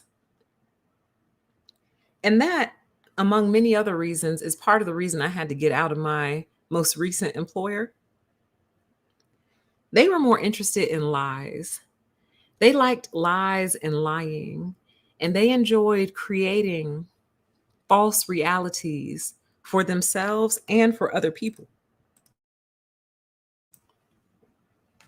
And I didn't like that. Like, if I ever really truly get into get like product endorsements, like I won't endorse anything I don't believe in. I get emails all the time, y'all, for like people want me to endorse socks. They want me to endorse these little timers, headphones, video games. I get advertisements for video games endorsements all the time. All the time. And you'll notice that the only true endorsement, other than the book promo that I ran at the start of the show, the only endorsement for a company I've ever run is BetterHelp. And not because I'm just like this true believer, but because I tried it. I didn't find anything personally sketchy. Again, I know you guys have your opinions of that company, but I didn't find anything sketchy about it. Like, it was pretty straightforward to me. I just couldn't afford it at the time, and still low key can't. But if I had extra income, I'd take it again because I need somebody to talk to. Hell. But if I truly did not believe in them, I wouldn't put them on the channel. So why do I say that? I say that to say that, the truth is very important to me. So it was hard to work for a company whose product I really didn't believe in that much and sit here and try to promote it on social media like, yeah, it's the greatest thing ever. I'm like, it's really not the greatest thing ever. But that particular company could not tolerate self-criticism and self-reflection. I'll share something with you about them. Many of you know that right around the time that I quit, they were going to a conference. And part of the feedback that came out of that conference to them was that the participants felt like they were going to a conference from the 80s. And that was and that was not a good thing. Like, how sometimes you're like, oh my God, it feels like the 80s in here, and that's a good thing. This was not a good thing. Okay. In other words, they were trying to let them know that the experience felt dated. Their decorations, the presentations, the way everything was done felt old to them, basically. And you know what their response to that was? Their response was, oh, well, Pam, she would say that. Yeah, Pam would say that. I mean, yeah, Pam would say that. But when I looked at the pictures, honey, it did look like a conference out of the 80s, straight out of the 80s. I'm like, man, but their inability to hear or tolerate criticism is what keeps them putting on conferences that look like they're out of the 1980s, because they simply cannot hear someone telling them this doesn't look or feel modern. They just blame it on the person. Oh, well, she would say that. I mean, yeah, she would say that.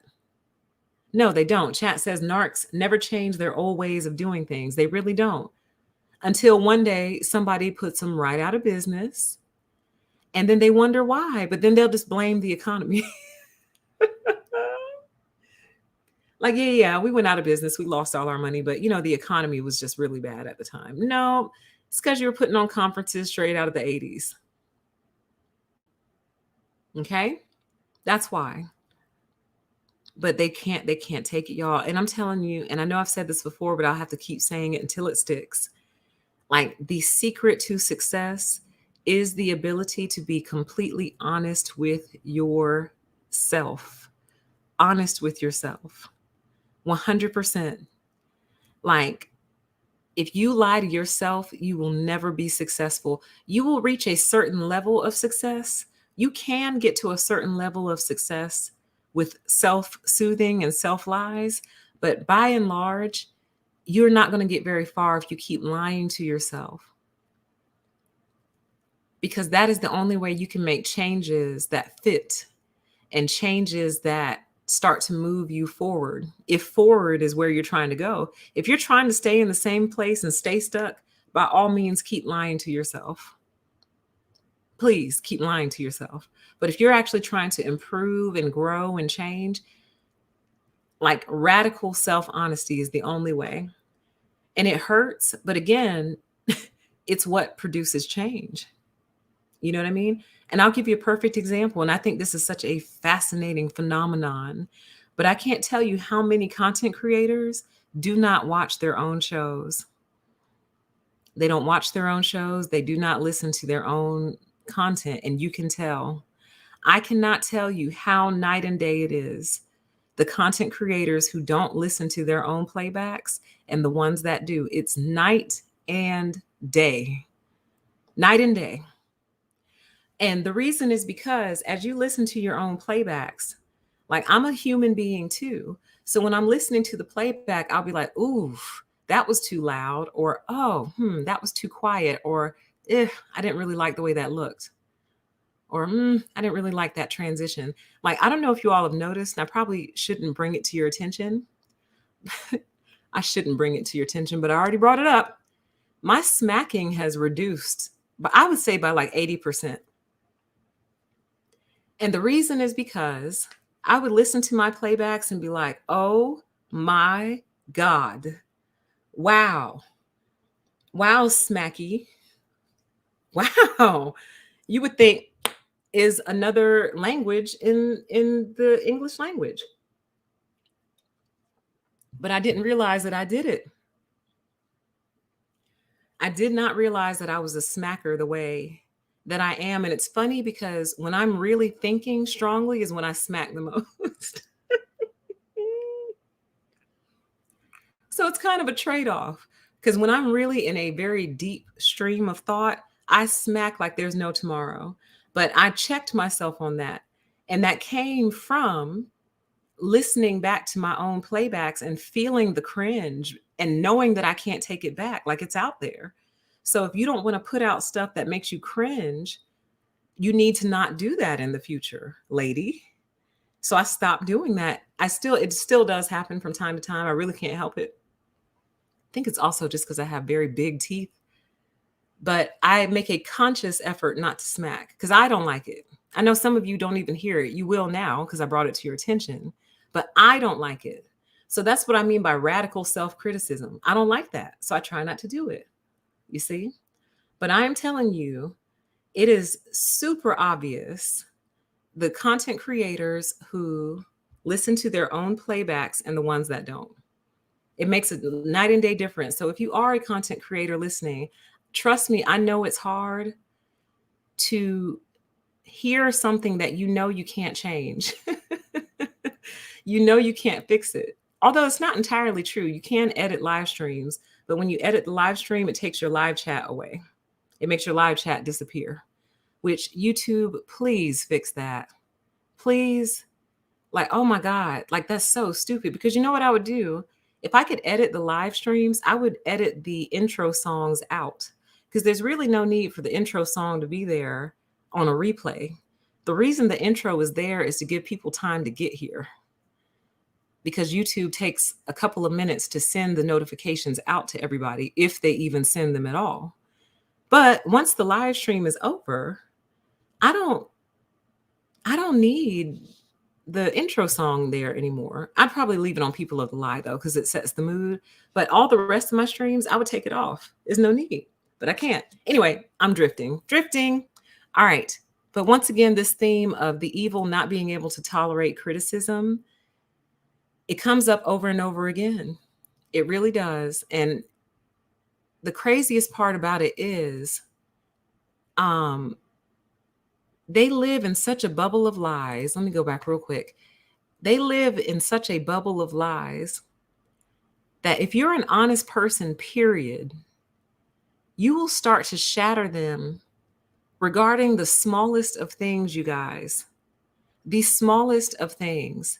So, for example, mm, well, it's Thanksgiving Day. So, why don't we use Thanksgiving as a perfect example? Let's say you're having a discussion with one of these fragile human beings and you're in a group setting. So, of course, they want to make sure they're accepted by the group at all times.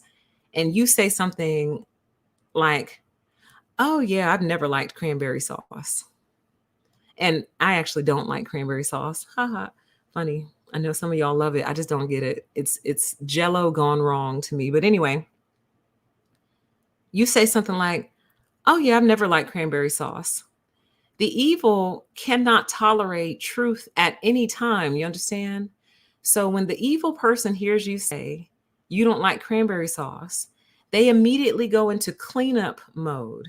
Because remember, you must like everything. You're not allowed to really have an opinion, especially not one that's not positive.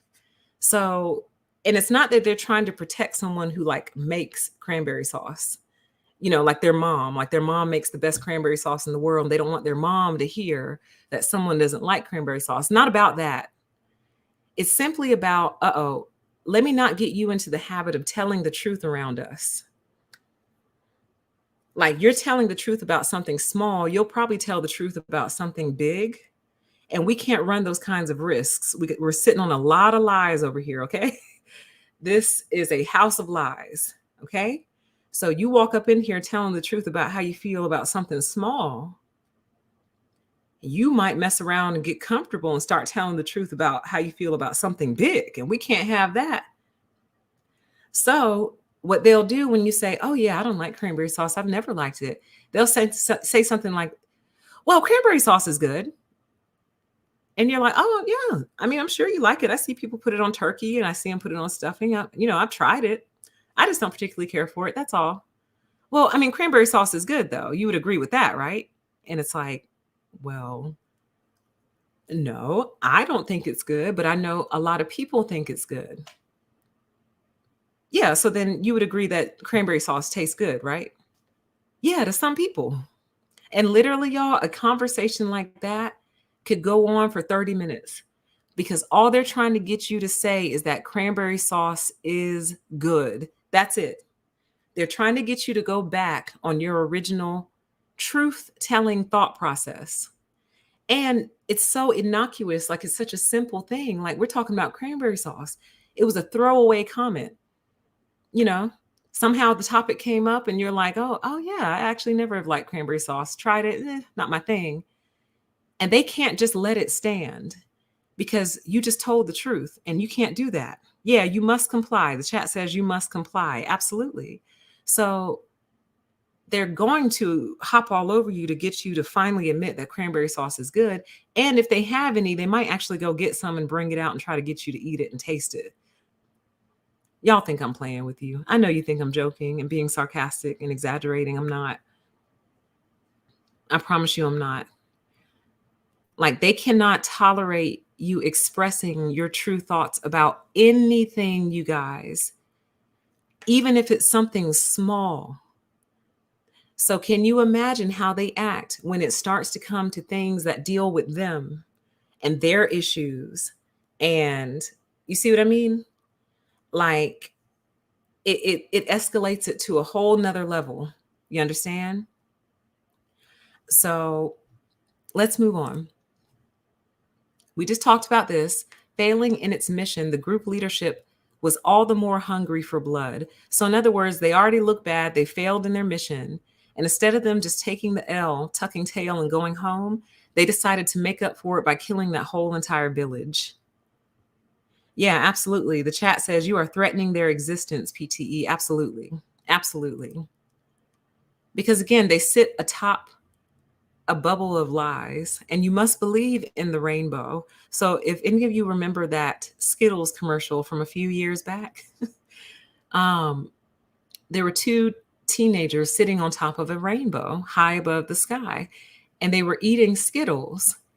And I forgot what question the one person asked, but they asked the person sitting next to them, do you think this is real? Or what do you think this is made out of? Or something like that.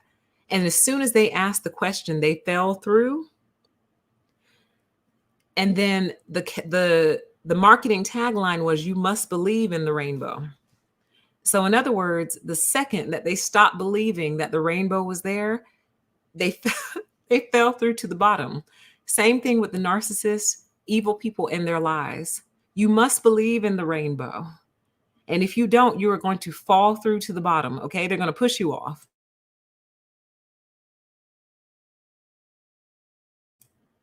Wow.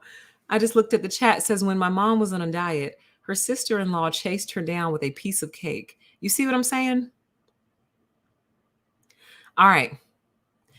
Let's move on to page 230. It says, is it realistic to encourage and manipulate human beings into specialized groups and simultaneously expect them, without any significant training, to maintain a breadth of vision beyond their specialty? In other words, what he's saying here is it reasonable to expect people to be able to think outside the box and have empathy and all these other things for all these other situations when they're being highly trained to focus on one thing? That's what that quote is basically saying. Like, if you've been trained to put the wheel off and put the wheel on and take it off, can I really expect you to care about hungry children across the world? Not that you wouldn't, but what I'm saying is your mind has been specialized. So I was thinking about this the other day.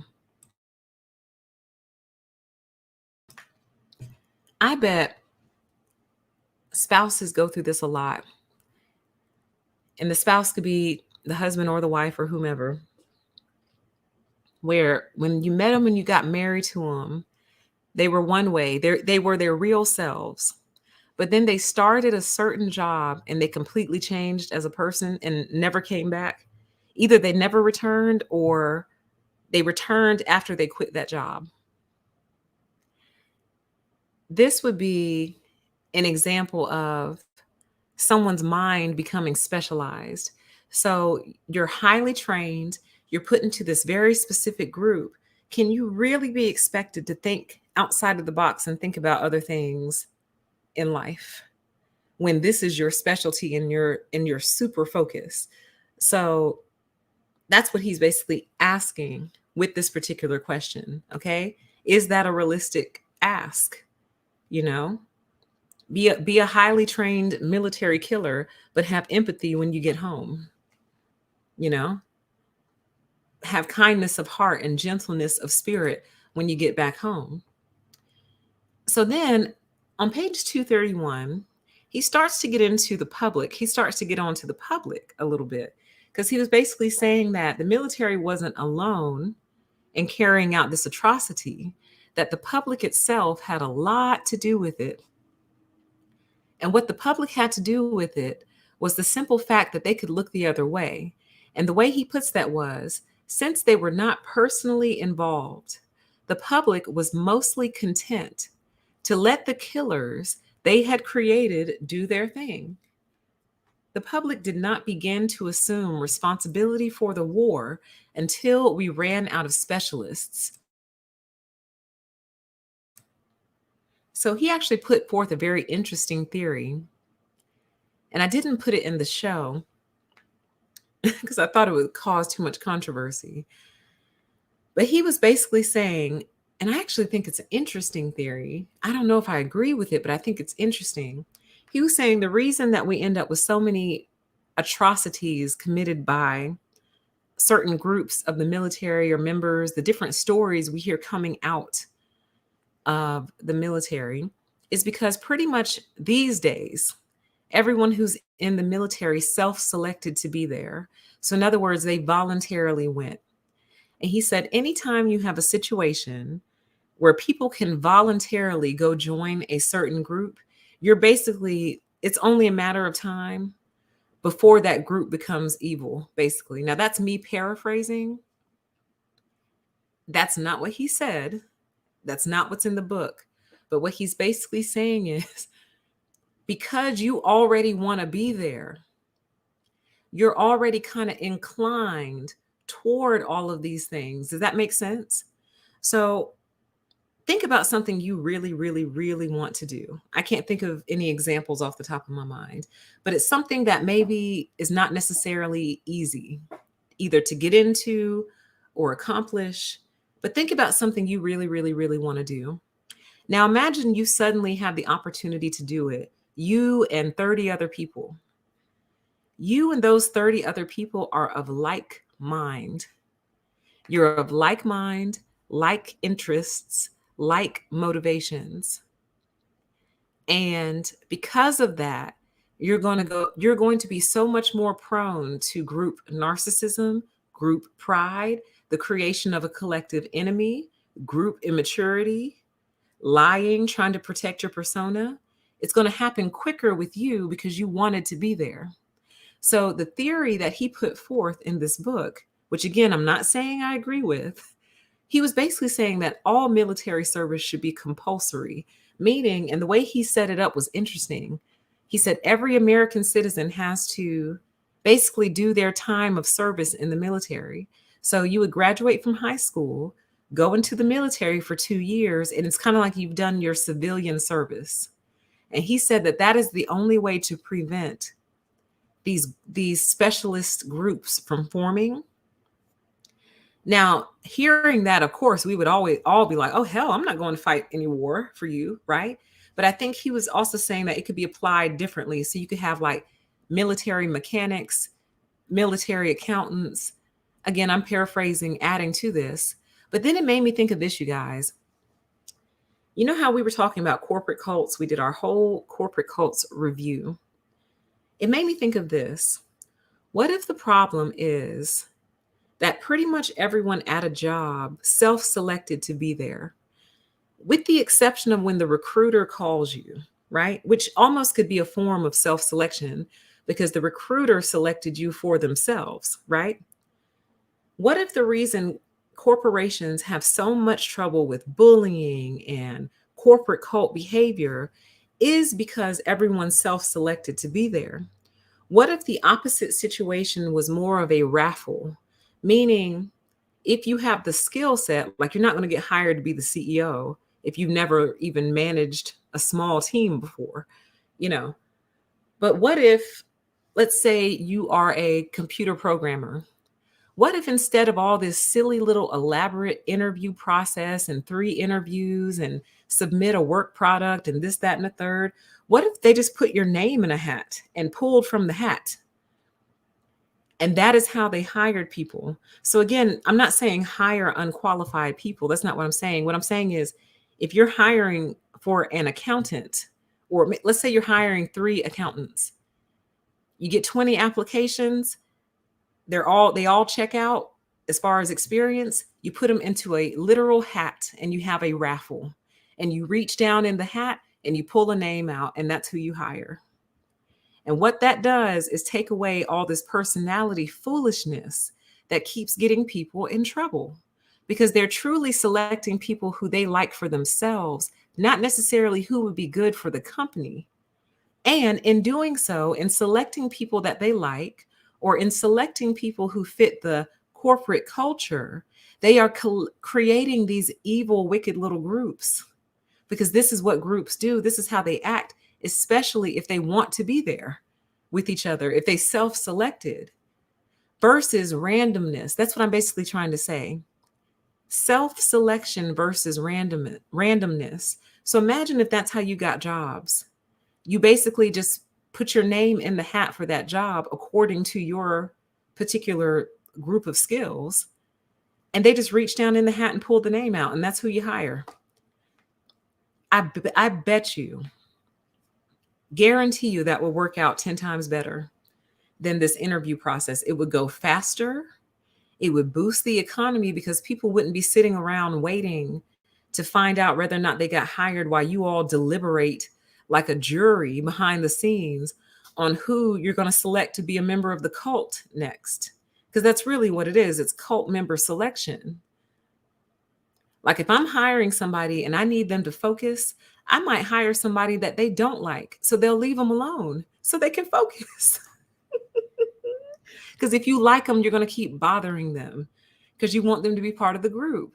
So you're going to keep bugging them when they're trying to do their work. So if I have somebody that I hire that I need to be very focused on their job, I might actually hire someone on purpose that y'all don't like. So you'll leave them alone so they can do their job. Okay? So that's pretty much what he was proposing. I thought it was fascinating. Okay? So what he's essentially saying here was, oh, wait, I think I missed something. Oh, no. Oh, no. I just hadn't said it yet. So this is on page 231.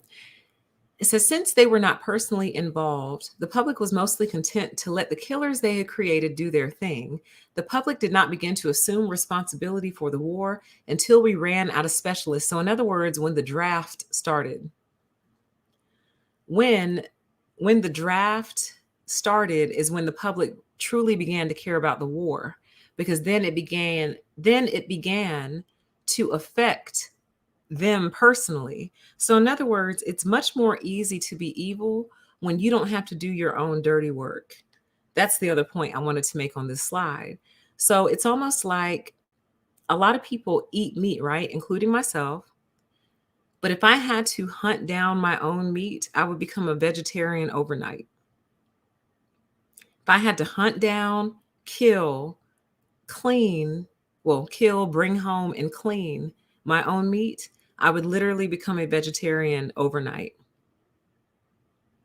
So it's just a perfect example, because is killing animals so we can eat wrong? Like in my heart, I feel like it is. I always have. I've always struggled with it, even since I was a child. Ever since I discovered what meat really was, I'm like, so they have to kill the cow for the meat? Yeah, sweetie. No, like it devastated me as a child, you know? But I feel like either I haven't discovered yet or haven't figured out how to do it. But every time I try to stop eating meat, honey, like my hair starts to fall out and everything. It's crazy. I get the shakes, I get jittery, angry, mean, and my hair starts to fall out. So it's not an excuse. I'm just being honest with you guys. And I'm also being honest with you and saying if I had to do it myself, I'd become an instant vegetarian. I wouldn't have the heart to do it. So it's the same with war and anything else that's evil. If you don't have to do it yourself, for example, all these judges out here signing eviction paperwork, authorizing people to get evicted and put on the street, you think those judges would do that if they had to go load up the moving truck, put on some gloves, and evict these people physically themselves? Do you think they would be that interested in throwing people out of their house if they had to attend every single one and move stuff out of the house? You think they would be interested? You know? So it's very easy to send people to another country where you don't live. It won't affect you, won't affect your kids. Have them kill people over there. You're like 10 degrees removed from it all. So that's why it's easy. And that's why it's easy to become evil when someone else is actually doing all of your dirty work for you, you see. So let's move on. I was laughing because I was thinking about group work in college, and I was thinking about how the groups love to do a real tacky, cheap project. And then the one person who was kind of against it all the whole time, they want to make that person the one who speaks and presents the project to the rest of the class. So you didn't listen to them all throughout the process. You didn't value their opinion. You didn't consider it worthy. You put together a slipshod, tacky little project that everyone knows. Everyone knows this is crap. But then you don't want to be the one to stand behind it when it's time to present that project to the whole class. You want to put someone else up to do your dirty work for you, to make it look like they're the idiot who approved all of this. Yeah, I think not. Y'all, I can't even begin to express to y'all how much I hate group work in college. But if I start talking about that, that will take us down another path. I absolutely cannot stand it. And they say that the reason they do it is because it mimics the real world. It really doesn't, because in the real world, at large, you can select your own group. And you can remove people, take them out, bring them back in. And in reality, in the real world, you're often working alone. You really are. You'll have a meeting every now and then, or you might even have a meeting a lot. But when the meeting is over, typically you work by yourself. And my whole thing is, if you haven't learned how to cooperate in a group, by the time you're in college, you're probably not ever going to know how, honey. Don't y'all, let's just move on, because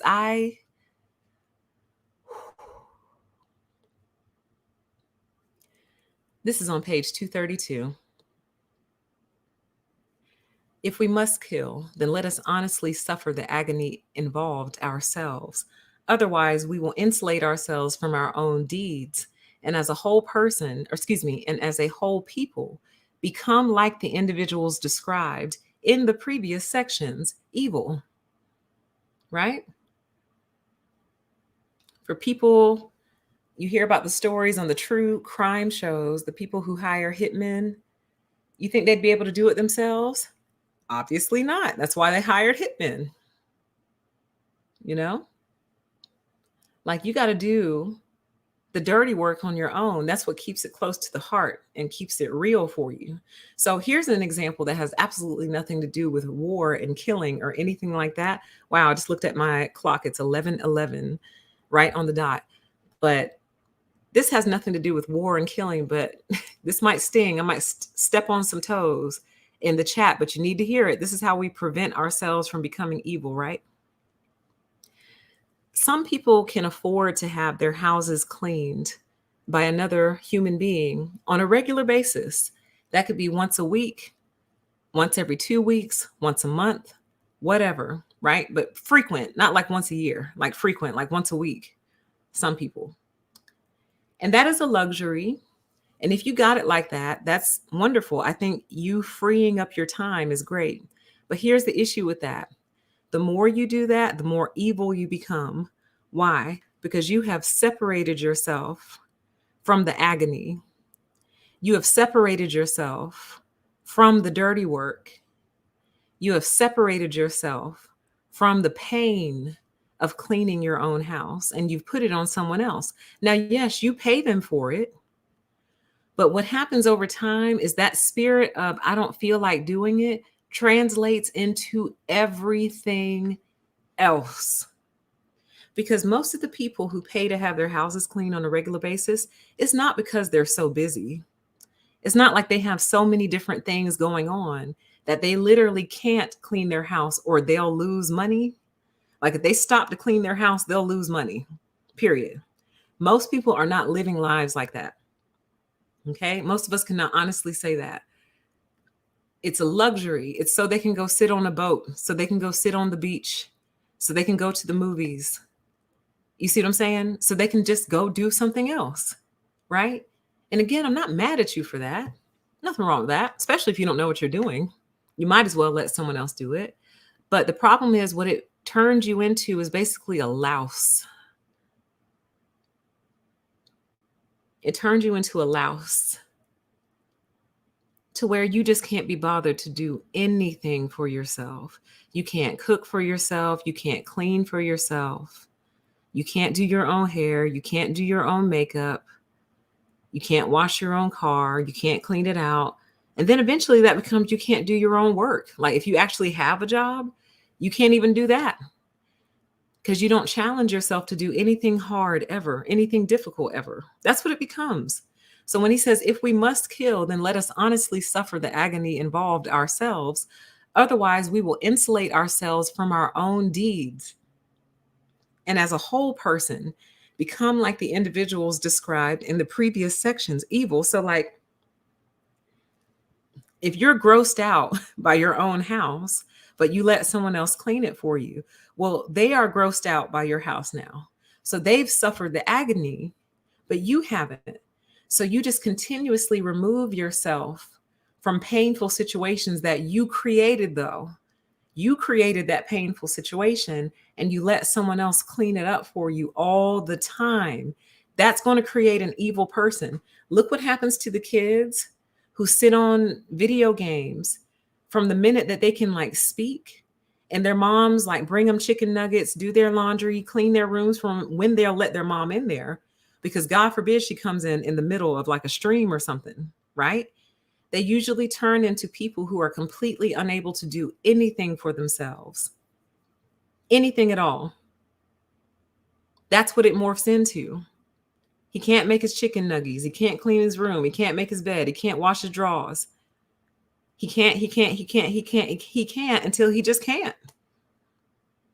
Okay? This is how it happens. I'm trying to tell you.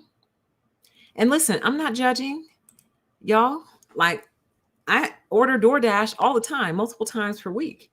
You know what I'm saying? So I'm not saying that I'm this person over here who's like hunting deer, stripping them, skinning them, bringing them home, quartering them, putting them in a deep freezer, digging out some root vegetables. You know what I'm saying? Cleaning them. Like, no, it's not like that over here. Like, I definitely take my hacks where I can, but there are certain things that I put myself through, and cleaning is one of them. But one of the main reasons, other reasons I clean all the time for myself, is because it helps me stay organized. It helps me find things. It reminds me what I need to go buy, and it tells me where everything is. So that's part of the reason I do it. It just helps me stay on top of stuff. But also because why should I put someone else through this madness? I did it, so I need to fix it. All right. And I don't want nobody else up in my house like that. I'm just not that type of person.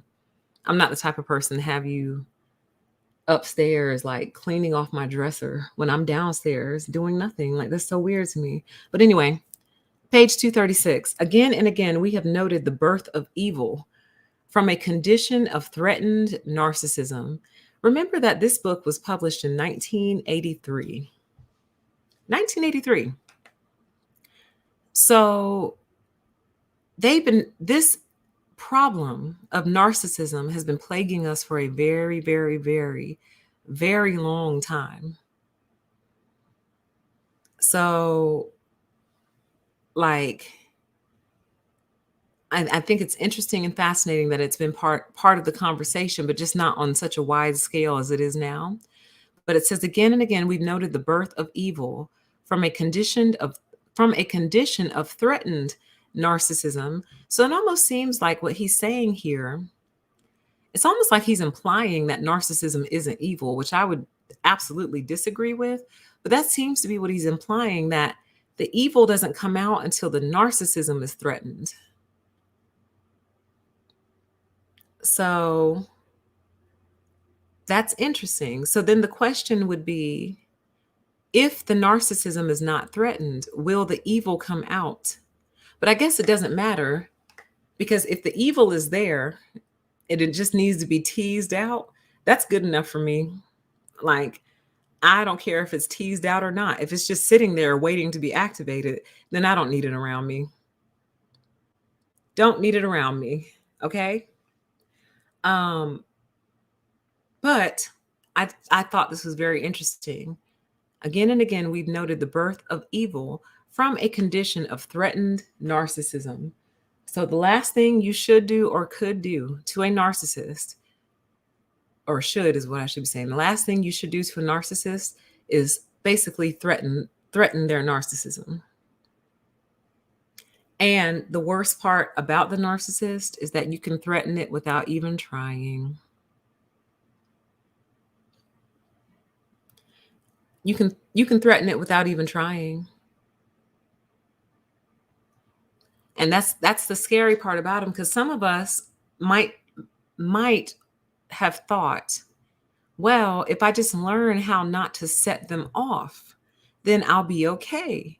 As long as I just don't trigger them, I'll be okay. And what I'm trying to tell you is, you really don't have control over what triggers them. You don't. You don't, honey. You do not have control over what triggers these people. And that has been one of the most frustrating aspects of my life. Absolutely. The chat says an accidental exorcism. Absolutely. You're out here exercising people left and right, and you don't even realize it. And it's something you'll never be able to process, because typically what it feels like is, God, what did I do? That's what it feels like. What did I do? That is the question you will ask yourself. If you accidentally trigger or exercise people on a regular basis, you will often find yourself asking the question, what did I do? What did I do? And you won't be able to figure it out either. And that's not because you're perfect, because, like, I have a mouth on me. And the thing about me is, I just typically just say what I'm thinking. And I forget that I think true things. So when I speak, I often speak true things. And I just forget that everyone is not set up like that. Like, everybody is not set up. Everyone's not set up for the truth, which leads me to believe these people also can't appreciate comedy. And we talked about that before, how we don't think narcissists can really hear humor. And I think the reason they can't hear humor is because humor is based in the truth.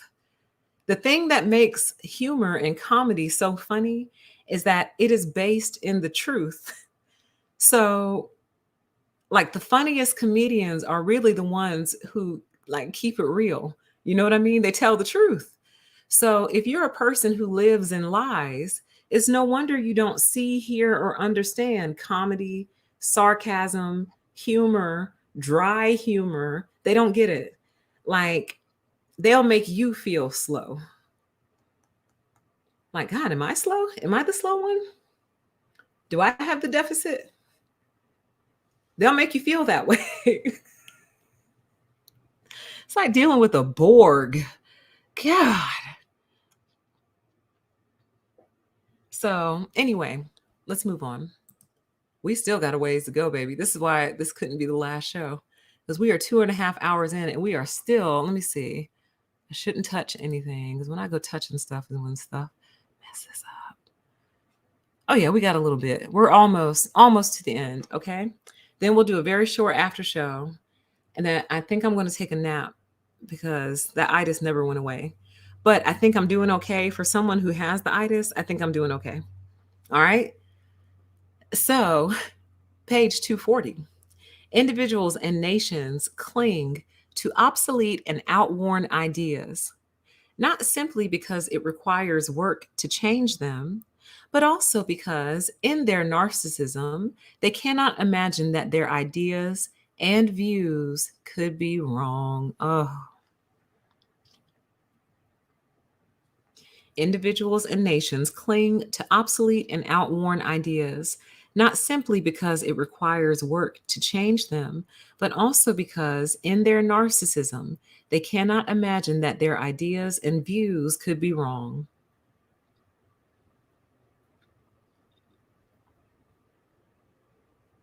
So, in other words, they simply cannot imagine that their approach could possibly be incorrect. And I know that that's hard for us to understand, because we so clearly see the hows and the whys behind why it's incorrect. But I'm telling you, some of them, they cannot imagine that their ideas and their views could be wrong. Not saying that they are wrong. Notice the sentence does not say they can't imagine that their ideas and views are wrong. That is not what that says. It says could be. Like, won't even take the opportunity to find out if they're wrong. This is why they can't argue with you. This is why they can't debate with you, because they can't even imagine that there'd be even anything to debate about.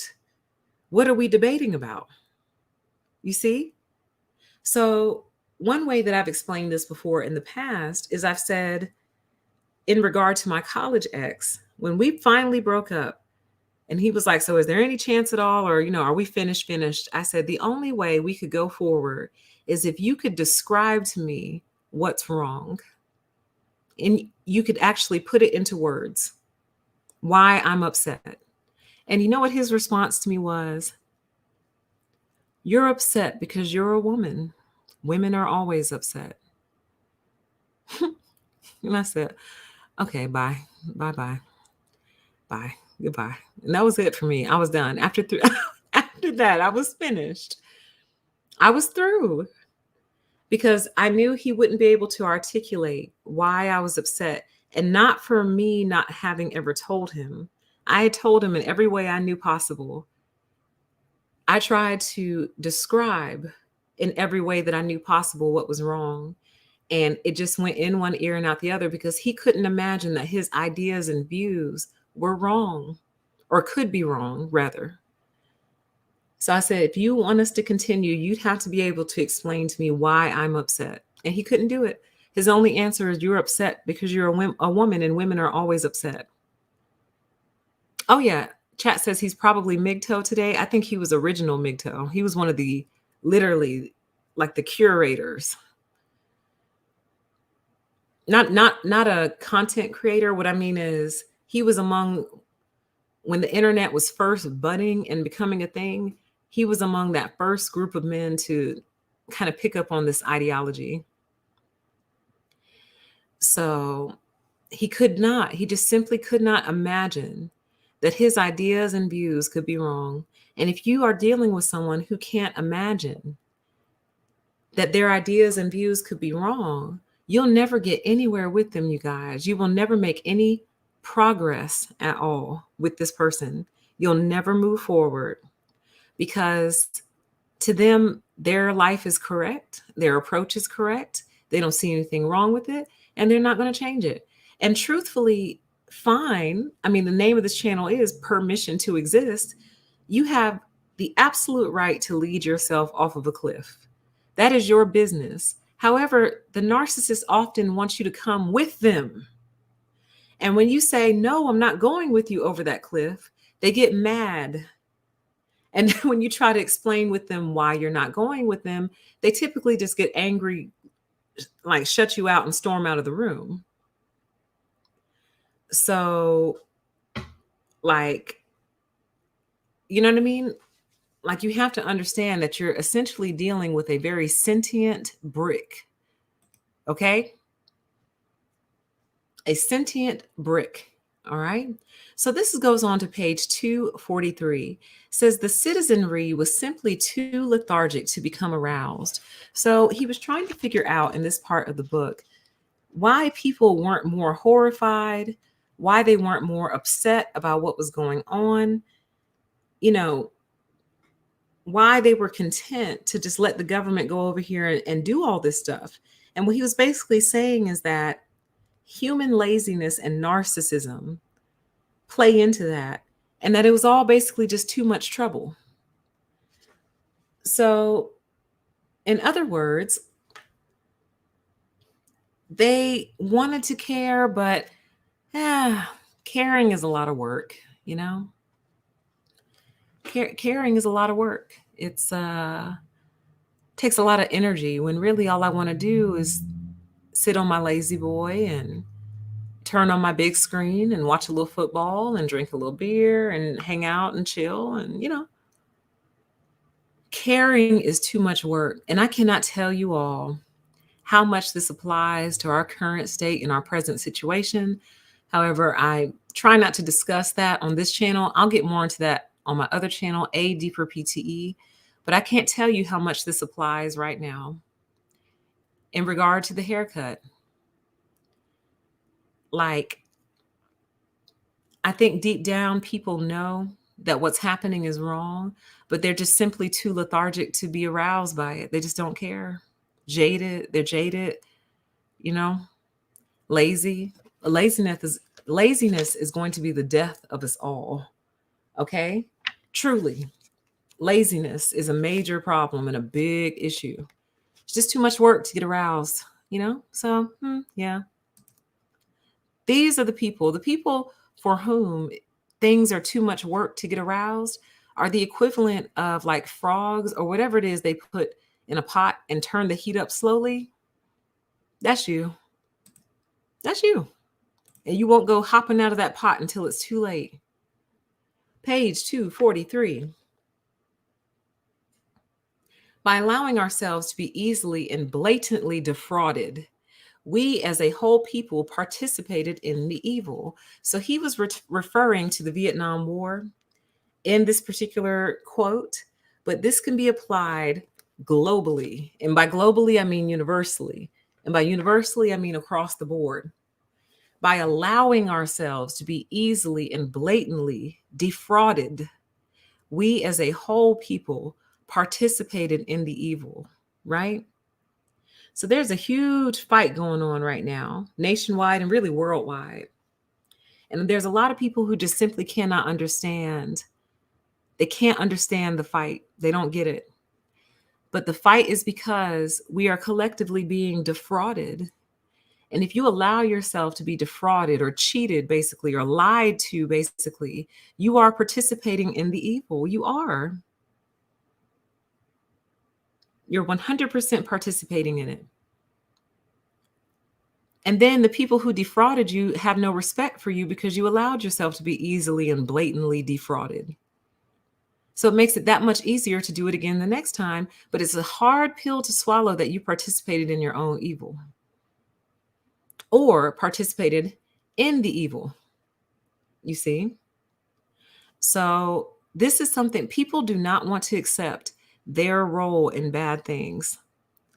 Are there ever pure victims? Yes. There are people who 100% played no role in what happened to them. Yes, there are. But quite often, you have victims who are also participants. So they are both victim and participant. Yeah, mental laziness. The chat says mental laziness. They are both victims of evil and participants of evil. Yeah, complacent. Absolutely. The chat says when you become complacent in the crime. So it could almost be considered an accomplice. You're an accomplice to evil, you know? That's why in my early videos, I used to talk about this a lot, but I used to stress really making a big deal about making sure you're not like defrauded. That was not the word that I used, but the example that I gave that you all might remember, some of you, was that like, if you get a bag of chips home from the grocery store and they're stale, take them back. And even though they were just a $3 bag of chips and they've been opened and like it's really a hassle and it just kind of feels weird. Like, why am I taking this $3 bag of chips back to the store? Just throw it away. You lost $3. You know what I mean? The reason you do it is because you don't want to tolerate evil, basically. It's evil to give you a bag of stale chips. That's evil. That is pure evil. That's not nice. Why would you give me a bag of stale chips? I wouldn't give you a bag of stale chips. I would give you a bag of fresh ones. So you're going to take it back. You're going to march it back because you do not tolerate evil.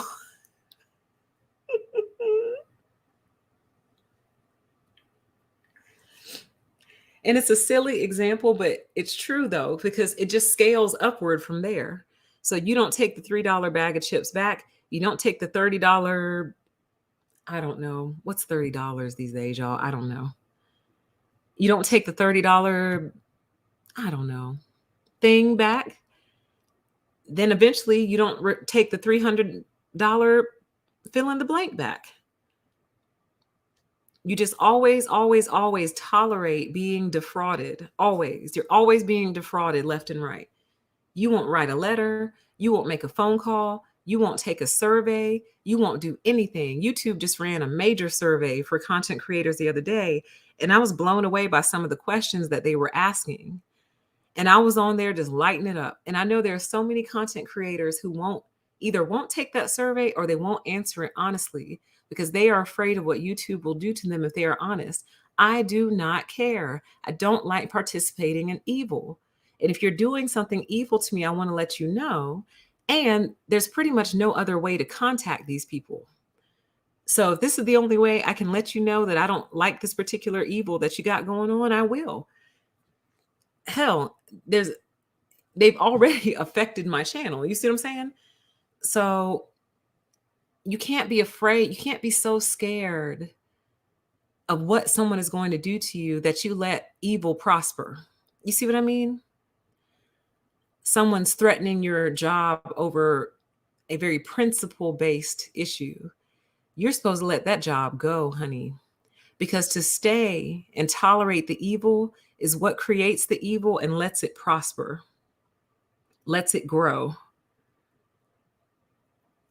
lets it morph and evolve into something that it's not supposed to be. Imagine if these companies, every single time they did something bad, they lost employees. So every time they did something evil in the world, they lost half of their employees. I guarantee you they would stop eventually. They wouldn't stop right away, but eventually, if they learned that our success going forward into the future is going to require us to be way less evil or not evil at all, they would stop. They wouldn't have a choice. But what happens is so many people allow themselves to be easily and blatantly defrauded, lied to, manipulated, and mistreated, that evil takes root, grows, and prospers. Because nobody wants to be the one to rock the boat, and therefore the boat sinks. Okay? All right, let's keep going. Welcome to everybody in the chat, by the way. Page 244. The almost total lack of instincts, elaborate, predetermined, stereotypic behavior patterns is the most significant aspect of human nature. Oh, I remember why I put this in here. Oh, yeah. This book, y'all, again, I apologize. It took a year to get through, but I just felt like I would do it a disservice if I tried to rush through it because there's so much. It's very dense. There's not a lot of throwaway content in this book. Some books have like pages and pages of throwaway stuff. And other books, like almost every single sentence has something on it. So I remember what this was about. The almost total lack of instincts is the most significant aspect of human nature. So what he was basically saying here is that what characterizes us as humans, what he was basically saying is evil exists because it can, because we're allowed to be evil. And what I mean by allowed is not authorized, meaning it's not smiled upon. The evil itself is not smiled upon. It's not considered a positive thing. What I mean by allowed is that we can actually do it. We're actually able to be evil, right? We're not locked into place. We as human beings have the ability to choose whether or not it's going to be good or bad, whether or not we are going to be good or bad, whether or not we are going to choose good or evil, whether or not we're going to make the right decision or the wrong decision. That's a uniquely human trait. Now, it could be argued that some animals have that kind of that free will element to them. Like they can choose to be bad. Like my puppy chooses to be bad sometimes. And it's kind of funny, but it's also frustrating because it's like you actually know what you're doing. You know what you're doing. And she'll make the choice to do it. And the reason I know that she knows what she's doing is because when she gets caught or gets in trouble, she tucks her tail and literally runs. I see where they got that phrase from. She literally will tuck her tail and take off. I'm like, come back here, come back. I'm trying not to say it too loud because I'll wake her up. She'll think she did something. But literally tuck tail and run because she knows she did something wrong, which means she made a choice, you see? So that's why so many pet owners say that their pets are human, or at least have a human quality to them, because so many of them literally choose to be bad sometimes. It's not automatic. So let's see here. What he was basically saying is we don't have instincts. Like we do, but what he meant was we don't have that pre-programmed instinct in us, like animals do. Like a cat is going to find some dirt, scratch it, and use it and have a litter box. A dog is going to pee outside or pee on a tree or whatever. A dog is going to bark. Instinct. Those are instincts. Like you don't bark every time your doorbell rings. You don't. Like, you don't. Like, you might check your phone if you have a camera to see who it is, or you might just get up and go check, but you don't bark. You see what I mean? The dog can't help itself unless you train it not to, which is hard. Why? Because the dog has instincts. That's why. That's the dog's instinct to bark. We don't have that as human beings. The chat says you don't. Y'all are out here barking when the doorbell rings. Y'all are so funny. God, that would be a funny skit. Now that would be a funny skit. But do you see the point though? So the question he's answering is, why does evil exist? Because it can. Because we're allowed to be evil. The animals are not allowed to be evil. They're not. Now, you might see an animal stalk and hunt prey out in the wild and kill it and eat it, and you might call that evil. You would say that is so evil. That gazelle had a right to live. You know what I mean? And the cheetah came and took it out. You might call that evil, but truly the cheetah is simply following his instincts. So is it evil what the cheetah did, killing the gazelle for dinner? Not really. That's the instinct. That's the programming. You as a human being don't have to kill anybody, but we do sometimes, because we can actually swing back and forth, in and out, and make the choice between what we want to be. So this is what separates us from the animals, number one, but this is also part of the reason evil exists, simply because it can. So I think that's fascinating. I think that could actually present a deeper conversation, okay? So let's move on. This is on page 244. It says, evil is the inevitable concomitant of free will, the price that we pay for our unique human power of choice. So when you think back to an earlier show that we did, People of the Lie episode we did, the author proposed that God does not intervene with our situations. And I forgot the way that he put it, and I don't want to butcher it, but the author basically proposed that if God intervened, then how would that be free will? You see what I mean? If God makes a move on anybody's behalf, then suddenly the equation is no longer fair, because if you move to help this person, or let me rephrase, help is not the word that I use. If you move to take action on behalf of this person that impacts their choice, well, then now you've thrown off the whole equation, because now you have to move to impact me, because now we're not all on the same playing field. But if everyone has free will, now we're all on the same playing field. And truly, that is the only way that we can be judged accordingly. Because how could it be fair if God helps this person, but not that person, and then that person gets judged? It's like, well, I didn't have any help from you, God. I needed your help, you know? And then also, here's the bigger thing, though.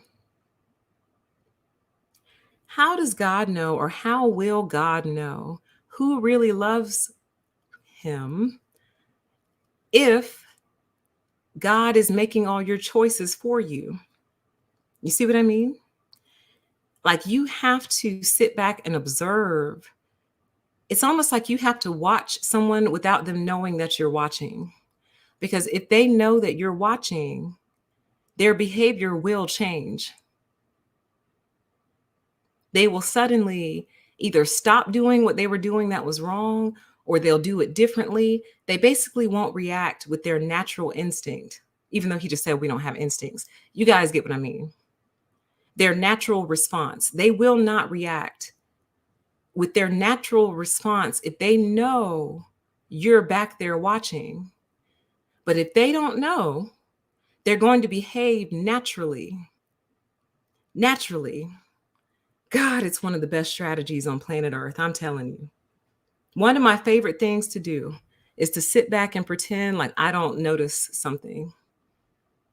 It's one of my favorite things to do because truly it is the only way to get the most natural behavior out of a person.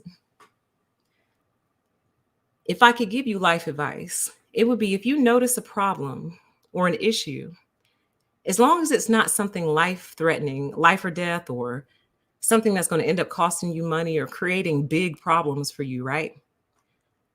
Sit back and observe, watch, take note. Don't say anything. Don't say anything. Don't tip them off. Don't give them any clues that you totally see what's going on. Because you have to be able to observe what they naturally do. And this is one of the ways that controlling people really go wrong in life. Controlling people think that if I control everything this person tries to do, then I can secure their friendship, their love, their marriage, whatever. I can secure whatever it is that I'm trying to control them about, right? But the issue is when you control someone, you're basically making them a tiny version of you.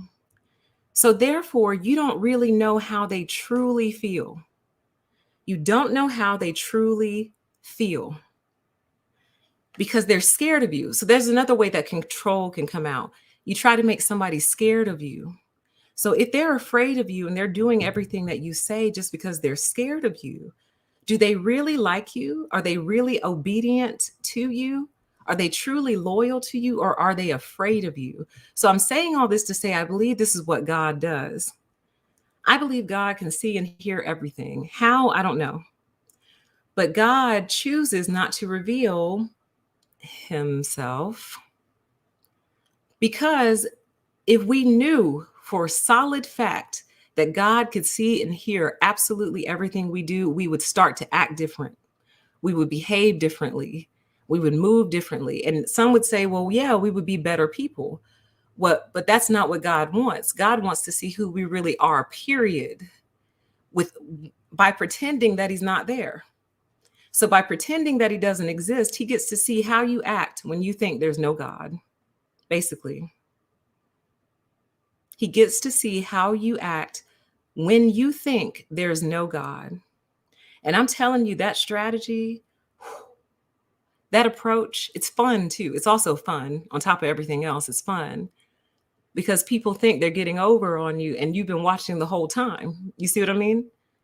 So the way they tuck tail and run when you finally expose is like, I mean, I believe someone could pass away from the fear of being caught like that. Because it's one thing to be caught in the moment.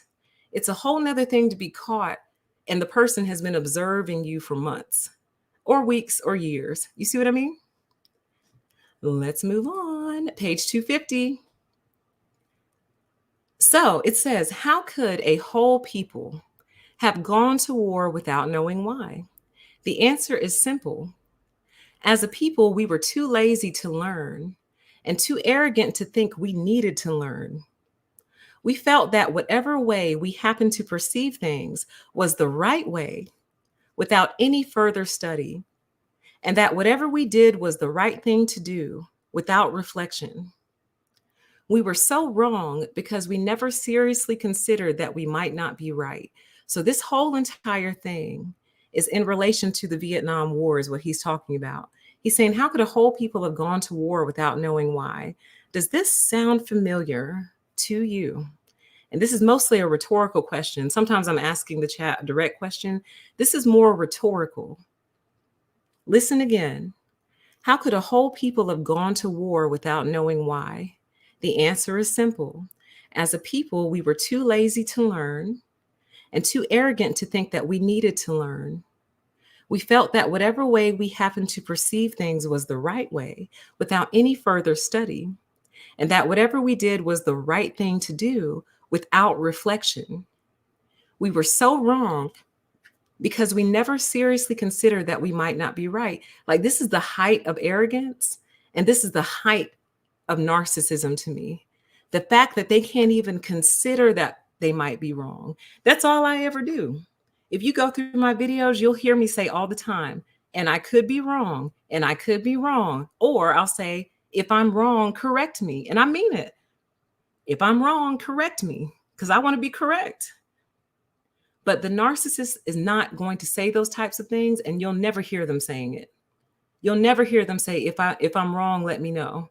Because in their minds, there's no way at all possible that they could be wrong. It's not possible. Not humanly possible that they could be wrong about something. So when you bring it to them, that's why they look so dazed and confused, like, what? And I just can't understand how they survive on a day-to-day basis. I think about that all the time. Like, how does a creature so naturally stupid survive on a day-to-day basis? It has no sense of self-protection. It has no dignity. It has no self-respect. It does things all the time that could get it killed. It's dumb. It doesn't know how to communicate with other members of its species. How the hell did this thing survive? How do they survive on a day-to-day basis? I got to know that. They must be getting powered off of something else, because I just cannot possibly, I can't fathom how the lack of natural instincts keeps them alive on a day-to-day basis. I don't get it. I'll never understand, you know? So maybe their fuel source is just simply something different. Okay. So finally, and this is the last slide for this show, then we're going to take a break. And then I am going to do a quick after show for you, because it's been so long that I would hate to just close out and not say anything to you guys. So this is our last slide for this particular show. This is on page 251. And he basically just asked the question, what happens when there is no soul? What happens when there's no soul?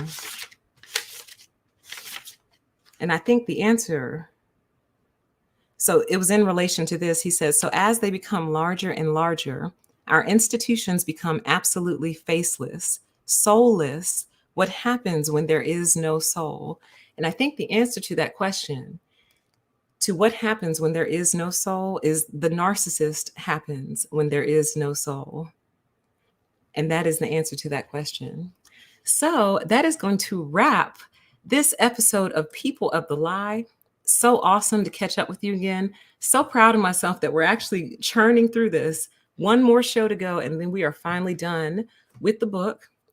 And as I did with 1984, I'm actually going to convert this into a supercut. But I've learned that a supercut takes me about 3 months to produce, about 3 months. So you won't see this supercut till probably spring, and honestly, probably summer of next year. This might be something I do once a year, just one supercut per year. And then when it's done, we'll do a marathon. So, but you'll have to wait on that. It's going to take quite a few months to put together.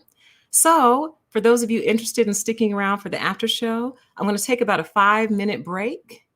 And then I'll be back to go through your comments, chit chat with you guys, and then we'll get out of here, okay? So I will see you back in about 5 minutes. Sit tight. Would y'all like music? Maybe I should do music. Let me see. Where'd it go?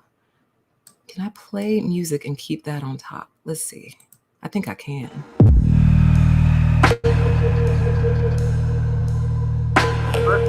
Damn. All right, I'll be right back with you guys. The music will probably end before I come back, but I will be back. All right, see you after the break.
Okay, I'm back, you guys. Y'all still there? Hello. Hopefully, I didn't have you waiting too long. I apologize for the wait. Had a couple super chats come in over the break. Thank you, Dennis. Ormerod says, thanks, PTE, with the 1111. I like that. Then we got one from Daniel. Thank you so much, Daniel. It says, thank you for providing me such clarity, so much clarity and peace of mind, PTE and friends. Thank you both so much for the super chat. I certainly appreciate your support of the channel. You guys know that I am going to try to go full time next year. Did a couple of interviews, but I have not heard anything back, which, like, who gets happy for not hearing back from an interview? Like, oh, thank God they didn't want me. Like, half the time, y'all, when I go on these interviews, I've rejected the company within the first 3 minutes. And you would think that would have happened prior to the actual interview, but you just never know. And so, I get in on the actual interview and I'm like, oh God, that sounds miserable. They'll be describing it and they're super happy. And I'm just like, oh God, that sounds absolutely miserable. I hope they don't pick me. I hope they don't pick me. What do I look for in terms of what causes me to reject them in the first 3 minutes? Typically what it is I can tell, I think that's what you're asking. I hope that's what you're asking. Typically I can just tell that they're chasing their own tail and that they don't really understand even their own mission. I can tell that most of them are just there for the money, which, let's be real, most of us take these little jobs for money, but that's not the point. Like, something should motivate you about it. Like, I can tell they have no passion about it at all. I can tell they're full of shit. I can typically tell when they are filibustering and just running off at the mouth. By the way, you guys, full transparency, I went and got a glass of wine on break and I just started it. So I don't know where this is going to end up. Okay. It's not port either. It's, you know what? Let me stop dropping these brand names. These people don't want sponsorships and partnerships. But at the same time, I don't care. I don't think I'd really be comfortable with an alcohol endorsement. I don't think I would, well, I don't know. It depends. But I would feel weird like pushing alcohol all the time. Like if one of them actually reached out and said, "Hey, will you endorse our wine?" I don't know. I don't know what I would actually do. But this is Apothic Dark is what it is. And I love it. It's so good. I love to have wine with my Thanksgiving meals. I just didn't want to drink before I did the main show. But now the main show is over, so I don't mind. Because on the supercut, the after show will not be on the supercuts. So y'all don't have to worry about that. And good news, I remembered again that I can go all the way to the top of my comments. I discovered it, then I forgot, and then I remembered. So I'm actually scrolling all the way up to the top. And I am just going to pluck out just a few comments. So that means then, actually, that doesn't have to be true. Let me see if I can just pull it up on my phone so I can see the comments that are coming in right now and the ones from later. All right, let's see. Let's get it pulled up. But welcome, everyone. Thanks for hanging out and sticking around with me. I appreciate it. That's fun. All right. Okay, so I got it pulled up to where I'll sort of be able to see the comments that are coming in now and the old ones. So welcome, everybody. This has been episode 12, an analysis of group evil. How do groups come to be evil? And we went over quite a few different reasons. I would highly encourage you guys to get the book yourself, because while we do a very in-depth analysis of the book, I promise you there's so much more in it, like so much more. Like I would essentially rewrite the book if I tried to capture everything and share it with you. I'd end up rewriting that book. It says the music is dark, sultry, and smooth. I like it. Thank you. Someone had popped in on the last episode of People of the Lie, and they said, I don't like the music. It makes me feel weird. And I said, I didn't say on the chat, but in my mind, I'm like, oh, darling, that's the whole point. These are people of the lie. They make you feel weird. Why would I have an upbeat, happy, poppy, boppy song on a series called People of the Lie? These people are weird. They're supposed to make you feel weird and uncomfortable. That's why the music sounds like that. But thank you. I like it too. It sounds great in headphones also. I heard the kids are going back to headphones. Is that true? How tragic. It says, I am very thankful for having you in my life here. Thank you so much. And I'm glad that I can be an impact in your life, even if it's in some small way. So thank you so much. I am not answering that because I don't want y'all to walk around talking, asking people, oh, you got the itis? The itis is essentially a condition that befalls a certain group of people after they eat large meals. There you go. There's your answer. So I am up towards the top of the chat, just going through your chats, because often you guys, especially on a show this long, for whatever reason, the live chat doesn't like to pop up right away. Sometimes it does, but then other times the live chat won't show up for like 12 or 14 hours. It's insane. So this is another part of the reason I go through the chat. And for the listeners, for the people who aren't looking at the screen, you know, it just helps them know kind of what the chat was talking about.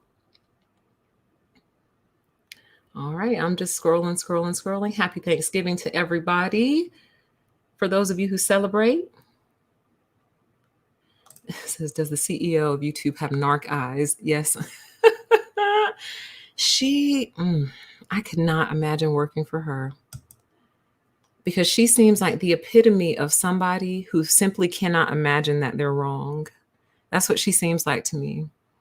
The essence of someone who simply cannot envision or imagine that they were wrong about something, or that something that they're doing is not a good idea.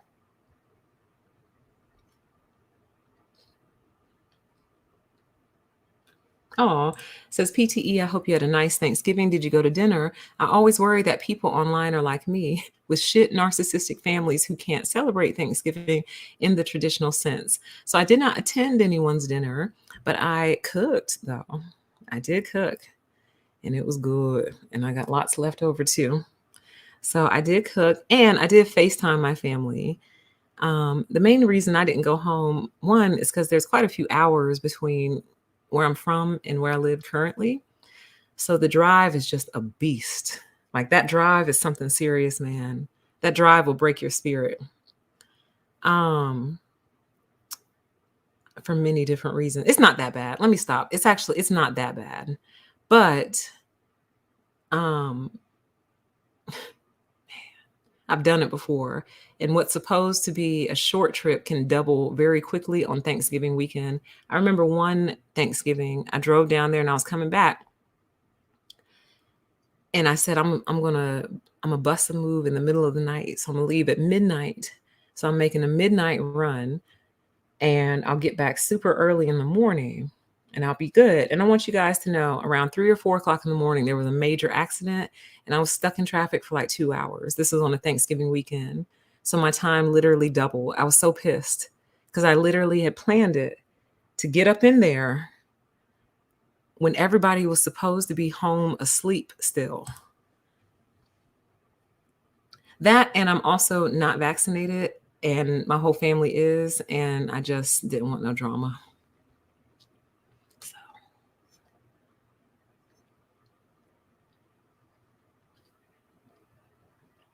Welcome to everyone in the chat. I'm just scrolling your comments, and I'm pretty high up in the comments. Exactly. So some people are evil and just like doing bad stuff. And I think this is the hardest pill to swallow. I think everyone wants to believe in their heart of hearts that all you need is love and that love can change a person. And while that is often true, I think we just have a tough time accepting that some people are quite simply just evil. They are, and they like doing bad things. Like for those of you who either have read before or listened to the 1984 stream, you might remember a part in there. Here, let me put this back up. You might remember a part in there where, dang, I done forgot her name already. Julia, there we go. When Winston had just met Julia, right? And they were getting to know each other. And he was so turned on at the fact, I don't know how else to say this. He was so turned on at the fact that she was basically a hoe, basically. He liked it. Like he absolutely loved it. And the reason he loved it is because he enjoyed knowing someone else was as toxic and corrupted as he is, right? And I found it so interesting because I was wondering to myself, is Winston a sympathetic character? Like, are we supposed to be feeling sorry for him, or did he kind of deserve what he had coming? Because he literally was obsessed with this girl because she had slept with so many different men. So basically, he enjoyed knowing that somebody was corrupt. But corrupt from what? Corrupt from the party's principles or corrupt in general? That's a different conversation, but I just thought it illustrated your point very well. Some people are just bad and like doing bad things. So in other words, Winston would have been turned off by a good girl. And I honestly think that's what's happening in our society today. People are always like, oh, you know, the good girl's going with the bad guy, or the bad guy chooses the good girl, or vice versa, or whatever. What if the truth of the matter is they like the badness, they enjoy it, because then it makes them feel like they don't have to be good. You know, if you're a dirty, low down, corrupt criminal, and I'm a dirty, low down, corrupt criminal, well, in each other's presence, we're going to feel pretty comfortable. You see what I mean? Versus if you're a dirty, low down, corrupt criminal and I'm not, well, I'm going to make you feel uncomfortable all the time. We can't share war stories. We can't swap stories. And this is the point right here. Healthcare is so fragmented in hospitals that no one is responsible for the actual care of patients. What a perfect example. What a perfect example. It's so fragmented and everyone has such a small piece of the puzzle that in the end, nobody is responsible and people aren't getting the level of care that they actually need. What a great illustration. I won't display this one, but it says, I honestly can say that I am easily susceptible to groupthink and corrosion because of being abused as a child. As a codependent, I've given up my will to others. Yep. And that's how it happens. But that's one of the ways it happens. I think it's very good that you recognize that, though. You know how many people don't see that about themselves, or they don't know what they're susceptible to and what can take them in. I think that's just as important. I think that's just as important as not being taken in and not being susceptible, being able to at least identify what takes you in, where your weak spots are, so you can fortify them.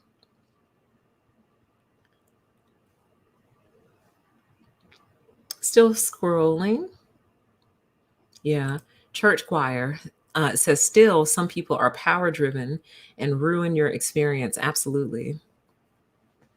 Like, there's nothing more invigorating than singing with a group of people and y'all are all hitting the notes correctly and you like the song, you know what I mean? And you're praising the Lord if you're into that kind of stuff. But if not, just the harmony, oh man, there's nothing like it.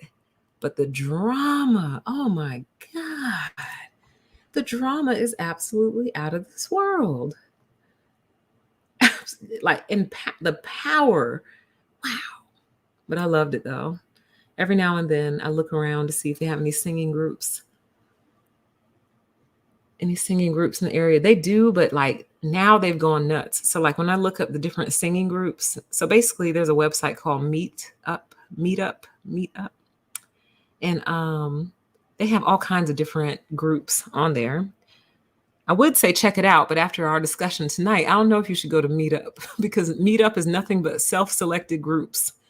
But anyway, there's a couple of little choir groups on there. But like when you pull up in the page of rules to be a group member, that's one quick and easy way to get me to not be a member of your group. Hit me with like 50 different rules on entry and I'm out.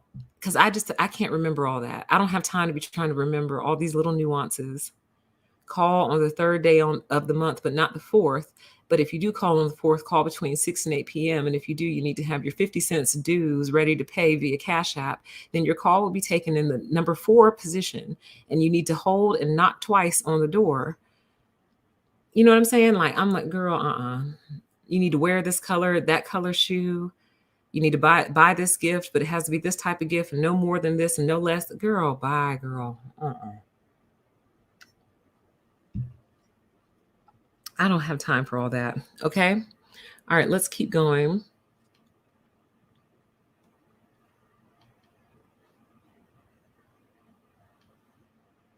Yep. It says the more horror and trauma, the more desensitized an individual becomes. Exactly. They just become numb. Although I was reading about the Hindu god Shiva the other day, and apparently, and I'm probably messing this up, but apparently Shiva was not a person more so than a title, kind of like how Buddha is a title, not a person, I'm pretty sure. But anyway, in order to become the Shiva, you have to like endure like all these different stresses and you have to endure them with grace and humility. And then that's how you like elevate to that status. So if anyone actually knows more about that, that would be great. So it's basically like a state that you reach as a result of enduring all these different life stresses. And you know what? I think it's true because, for example, after enduring truly 262, I've lost count. It has to be over 100 hours at this point of uploading 1984 to Permission to Exist and A Deeper PTE. Like my patience got exercised. So now, and not exorcised, exercised. So because I had to endure those uploads and there was nothing I could do about it, now every upload after that is like a cakewalk. Like we've been here for 3 hours, but it doesn't feel like it to me because I just sat through well over 100 hours of uploading 2 videos. So now, if it takes 2 hours for a video to upload, that's nothing, honey. That's absolutely nothing to me. It has even affected like my patience in real life. So like some lady was walking super slow in the grocery store behind me yesterday, I think it was. And I was just like, do, do, do, do, do. Like when you endure a 60-hour plus, 120-hour plus upload, life changes for you, you know? That trauma changes you in a very unique way.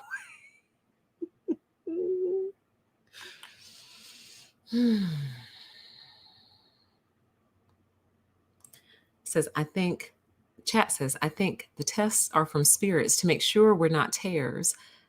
I know I would be the most vicious of narcs if I didn't both love and fear God. Perfect. Perfect example. Exactly. And that must mean then, if we have to be tested to make sure that we're not tares, that means that God is not sure. So to me, that implies some sort of finality. To me, that means that everything that's ever going to be made has been made already. And it's almost like we are currently in that observation period because we were made already. And I think the Bible even says that. Before you were even formed in the womb, I knew you. So if we were already made and God doesn't really know the contents, it's like we have to be put here to be tested to see what we actually are. And apparently we can be so deceptive with it that they have to test us over and over and over again and over a long period of time, because a person might appear to be an angel, but apparently we're so good at masking it that we might actually be a demon. And the only way to find that out is to basically put them through the millstone, the grindstone, thrash it out of them to see. Like, that's so interesting to think about to me. In other words, it's not obvious. So look at it this way, you guys. If who we are is not obvious to God, then who are you to think that you know somebody right away? You see what I mean? I personally think it takes almost 70 or 80 years for our full personality to bloom and blossom. Maybe not that long, but it can take up to that long for a person's true colors to come out. We're just a long seed. Like, we're just a seed that takes forever to bloom, I feel like.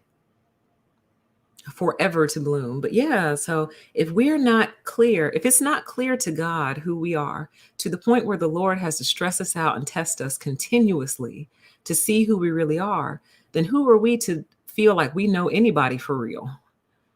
And who are we to not judge in order to protect ourselves? You see what I mean? Like, I don't know about you. I think I'm going to err on the side of caution. But then I guess if we did that, there'd be no society because nobody would trust anybody. Nobody would trust anybody, and no relationships will be had, and no babies will be born. So I guess you got to trust a little bit, but I guess what I'm saying is always leave the door open for the possibility that seed simply has not bloomed yet.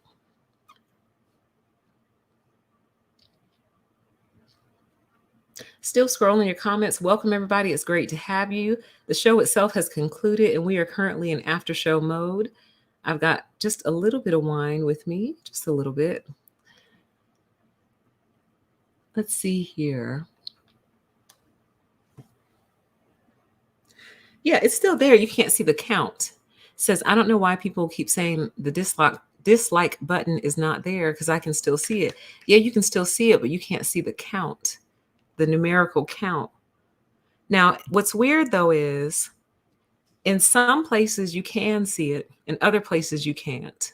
So for most desktop channels that I visit, you can't see it anymore, but I can see it on my phone. So it's like they haven't even rolled the change out across the board, but I have a feeling they're getting ready to change their mind, you guys. I have a feeling they are, because the pushback has just been far too strong. People are not happy about this. Like, it's just so stupid. Like, what does it accomplish? Like, I feel like it's gaslighting. It's like, we don't want you to know how bad this video really is, and we hope you don't figure it out either. So in other words, they're hoping they can trick you into watching a video by not showing you how many dislikes there are, as if you couldn't still dislike the video, even though you can't see the numerical count. You see what I'm saying? Like, it's absolutely crazy. Like, oh, they won't notice that this video is trash if they can't see the dislike button. No, they're going to know that it's trash. They know. And I even thought about this, you guys. It's probably going to make people more prone to hit dislike, because there have been times that I didn't want to dislike a video because I didn't want it to show next to the like counter. Like, I didn't want to make it worse. Like they might have like 10 likes and like 7 dislikes. And I'm like, man, if I hit dislike, it's going to hit 8. And just because I dislike the video doesn't mean I want to do them like that. So I'll just move on. I wouldn't hit like or dislike. I would just move on. But now that I know the public won't be able to see it, now I feel a little bit more free to express how I really feel. Dislike. And again, just as I expressed in my other video, now the creator is living in private shame versus public accountability. And now they have to walk around and pretend like everything is sweet when it's not. And they know it's not. Let's see here. Let's go on. Let's keep going. I cannot believe we've been here so long. Maybe I should eat more often. Oh my God, maybe I should eat before my streams. Maybe that's the problem. I get hungry and then I want to go. But I got food on my stomach tonight. So maybe I should actually start eating before my streams. I was just afraid that I would get sleepy. And I didn't want to be sleepy, so I wouldn't eat. But maybe food is the answer. Let's see. Yep, me too. It says, me too. My independence means a lot to me. Absolutely. Even just the freedom to think a complete thought, y'all, is so important to me. Because I find that when I'm around other people, being around other people really throws me off. It really does, in ways that I'm only beginning to understand. And I say that because when everything was shut down in 2020 because of COVID, it was really the first year that I wasn't obligated to go anywhere because, COVID. And so it was the first year that I could truly focus on my life, you guys. The first year I really could turn inward with permission and focus on my life. Because, when the world is open, you're expected to be there. People really don't like you not being there. But when you can't go, like I got, like 2020 honestly was one of the best years of my life, I'm not gonna lie. But that's one of the reasons, because I didn't have to be here, there, and everywhere. But when I'm around people, because I think a lot, like I'm always thinking about something, and I like to complete my thoughts. I hate it when my thoughts are interrupted. I can't stand it because I usually can't get them back. As you all have seen sometimes, I usually can't get them back. Once they're gone, they're gone. So I try to think them all the way through. But when you're around other people, you can't do that. That's why I don't know how some of you do it. Like live with large numbers of people. Like, especially if one of them is a talker. Oh dear, sweet Lord. Because you can't ever think your own thoughts. And like as soon as you start to settle into your own thought, you get snatched out of it by someone else. So that's even an element of my independence, just being able to think a complete thought without interruption. That's why people are depressed. They just don't see it. They don't understand why they're depressed. You're depressed because a lot of your thoughts, you can't even think them all the way through.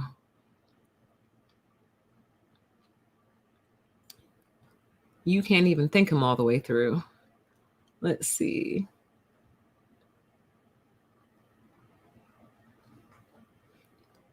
So I'm still scrolling your comments. And it looks like I'm coming up right around the halfway mark of the show. So awesome that we can scroll all the way back now. Absolutely. Says you're damned if you do, you're damned if you don't with narcissists. So your best bet is to not let them into your life at all. Absolutely. If you can prevent it, whew. If you can prevent entanglement with these people, prevent it at all costs. I don't know if y'all remember me telling y'all about the neighbor who asked me for things all the freaking time, but she actually has a man who lives with her, be there every day, every night. I mean, he goes to work, but he comes home is my point. But she's always asking me for stuff, right? And I have rebuked and rebuffed every single one of her requests to the point where if you didn't know me, you would say I was mean. You would say, you're mean. You're so mean. You won't help your neighbor. You won't give your neighbor things when your neighbor asks you for things. What kind of neighbor are you? And one day you're going to need something and you're going to need your neighbor, and she's going to tell you no because you never gave her anything she needed. But the thing that I understand is that if I had said yes the first time, that was going to be the beginning of a very long narcissistic entanglement. I actually really hate living next door to her. I can't stand it because she's fixated at this point. Like if she were a man, I'd file a restraining order on her. That's a whole different show though. My point is, if I had said yes to that very first request, it never would have ended. It never did end. I never said yes, and the requests keep coming, you guys. They keep coming. So if she keeps asking me for things, in spite of the fact that I've said no every single time, can you imagine if I had said yes?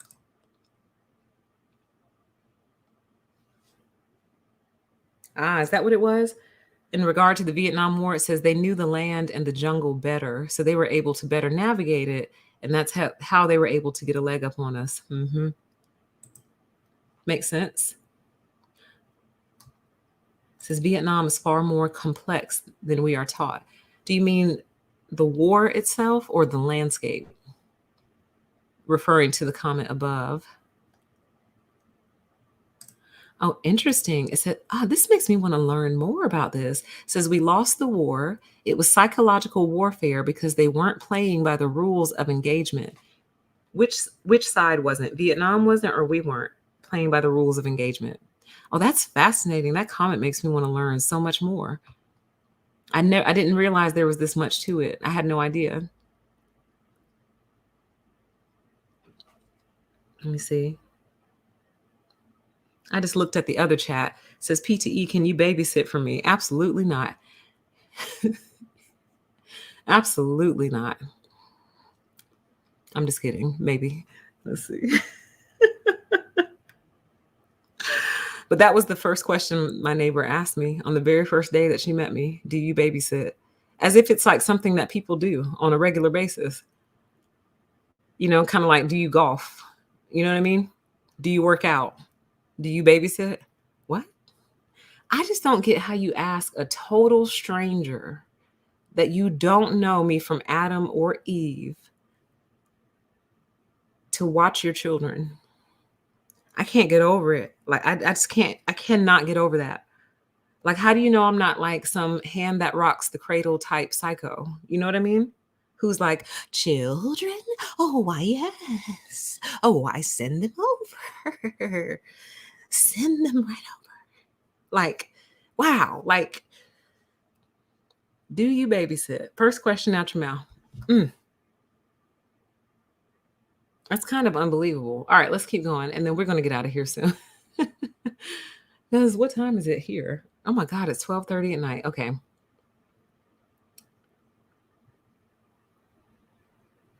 Oh, interesting. Oh, I'm gonna go learn more about the Vietnam War. Because this is I don't know what I thought let me tell you where my historical reference was before reading this. All I thought, or all that was present in my brain, was I knew the war was very, very controversial. I knew that, but I didn't know why it was controversial. Was this the war where when the soldiers came home, people were like real abusive towards them? Like they would spit on them, they would throw things at them?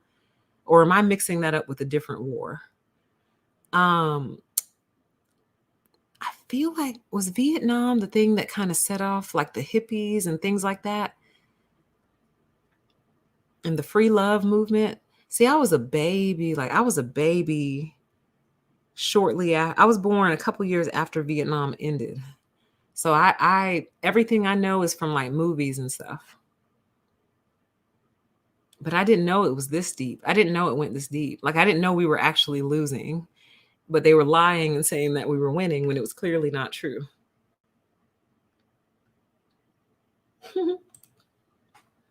Says PTE, goddess of essential practicality. I love that. God, I love that. I like that a lot, actually. I'm so practical, it's ridiculous. You want to get me a good gift? Like, send me a gift card to like Walmart or Costco or something. Costco. Let's go with Costco. Oh my God, I would love you forever. Someone sent me paper towels. One of my viewers sent me paper towels. Shout out to my viewer. I still have them, by the way. I'm still working on that pack because I had a bunch when you sent them. Actually, no. Yes. Yeah, I had a couple packs. So I'm actually down to the pack that they sent me. So if it hadn't been for you, I would be out of paper towels right now. So it took me months to work down what I already had. And then I got yours. So thank you. And I love you forever. I bet you nothing but good things have been happening to you because the glee that's emanating off of me probably is making its way to you.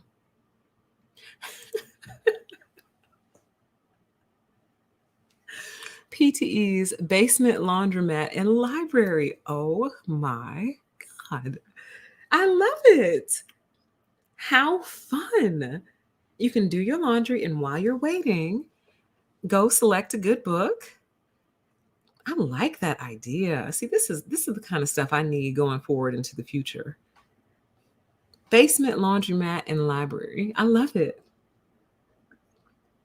You can get yourself some snacks.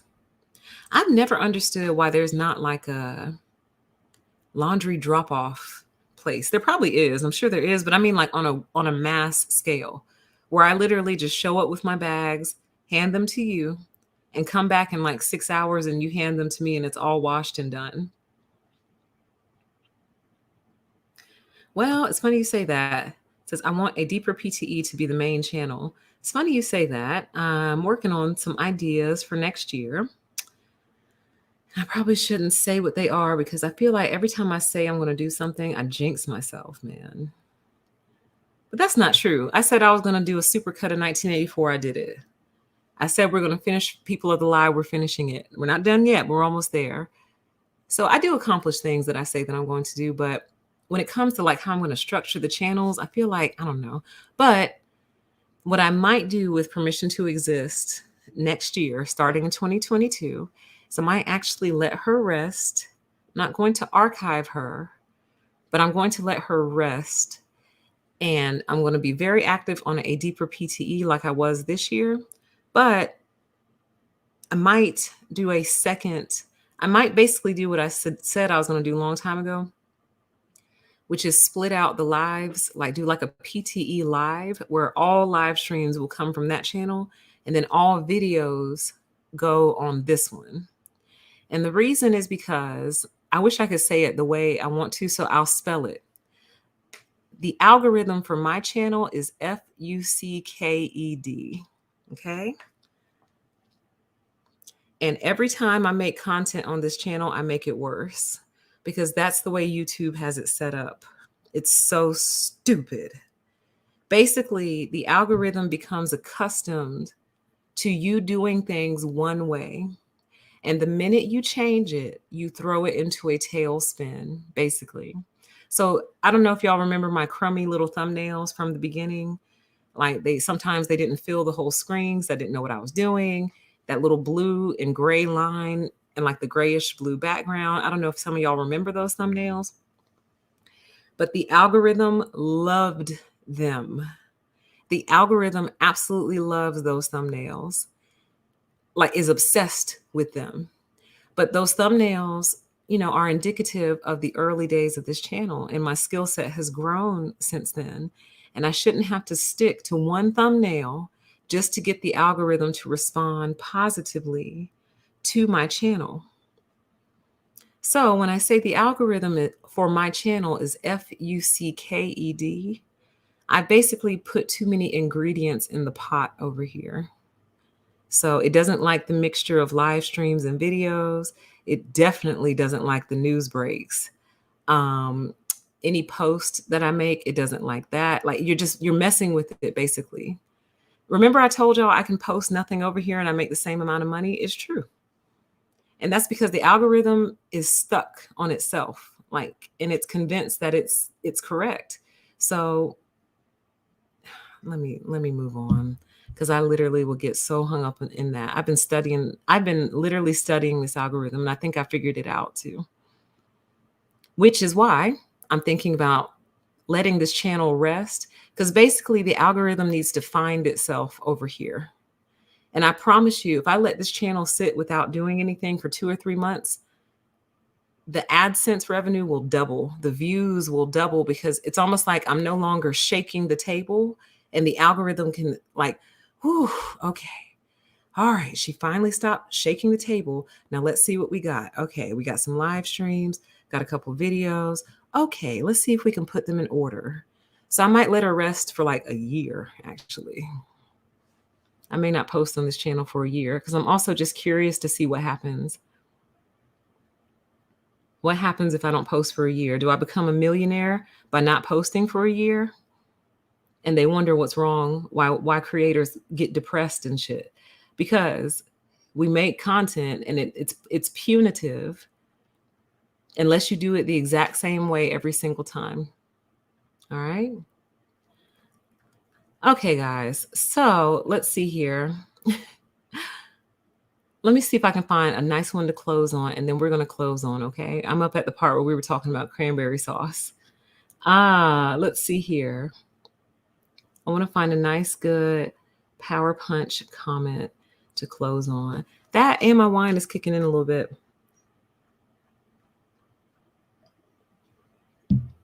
So I think it's time for me to go sit down somewhere. Let's see. Okay. Well, all of your comments were amazing. They're all starting to become like everything is looking like a big run-on mashed up sentence to me over here on the right. And that's no fault of your own. It's the fault of this wine and the fault of the fact that I've been talking for almost 4 hours straight. So I'm delirious. So we are done with the show. The show has concluded, you guys. Thank you all so much for your participation, for your comments. I just looked at the other chat. It says for a year. No, I won't be gone forever. But the more I post on this channel, the worse it gets. It just gets worse and worse. It's so sad. Like,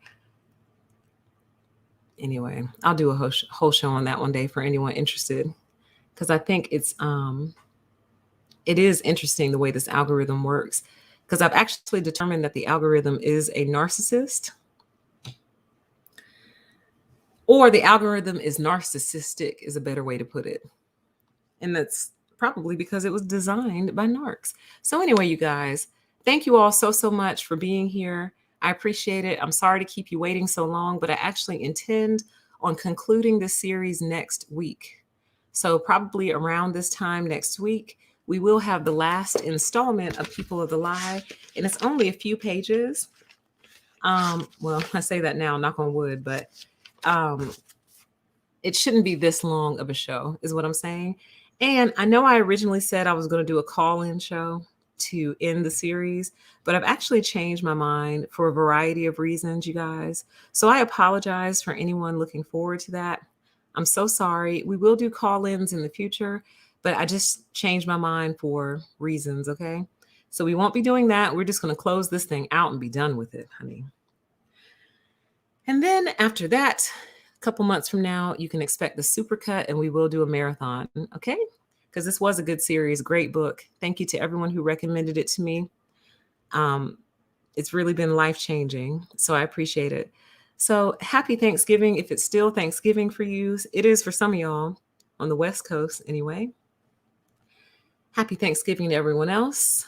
So I guess now we enter the Christmas season, huh? Cheers. And we will talk again very, very, very, very soon. Take care. Bye-bye.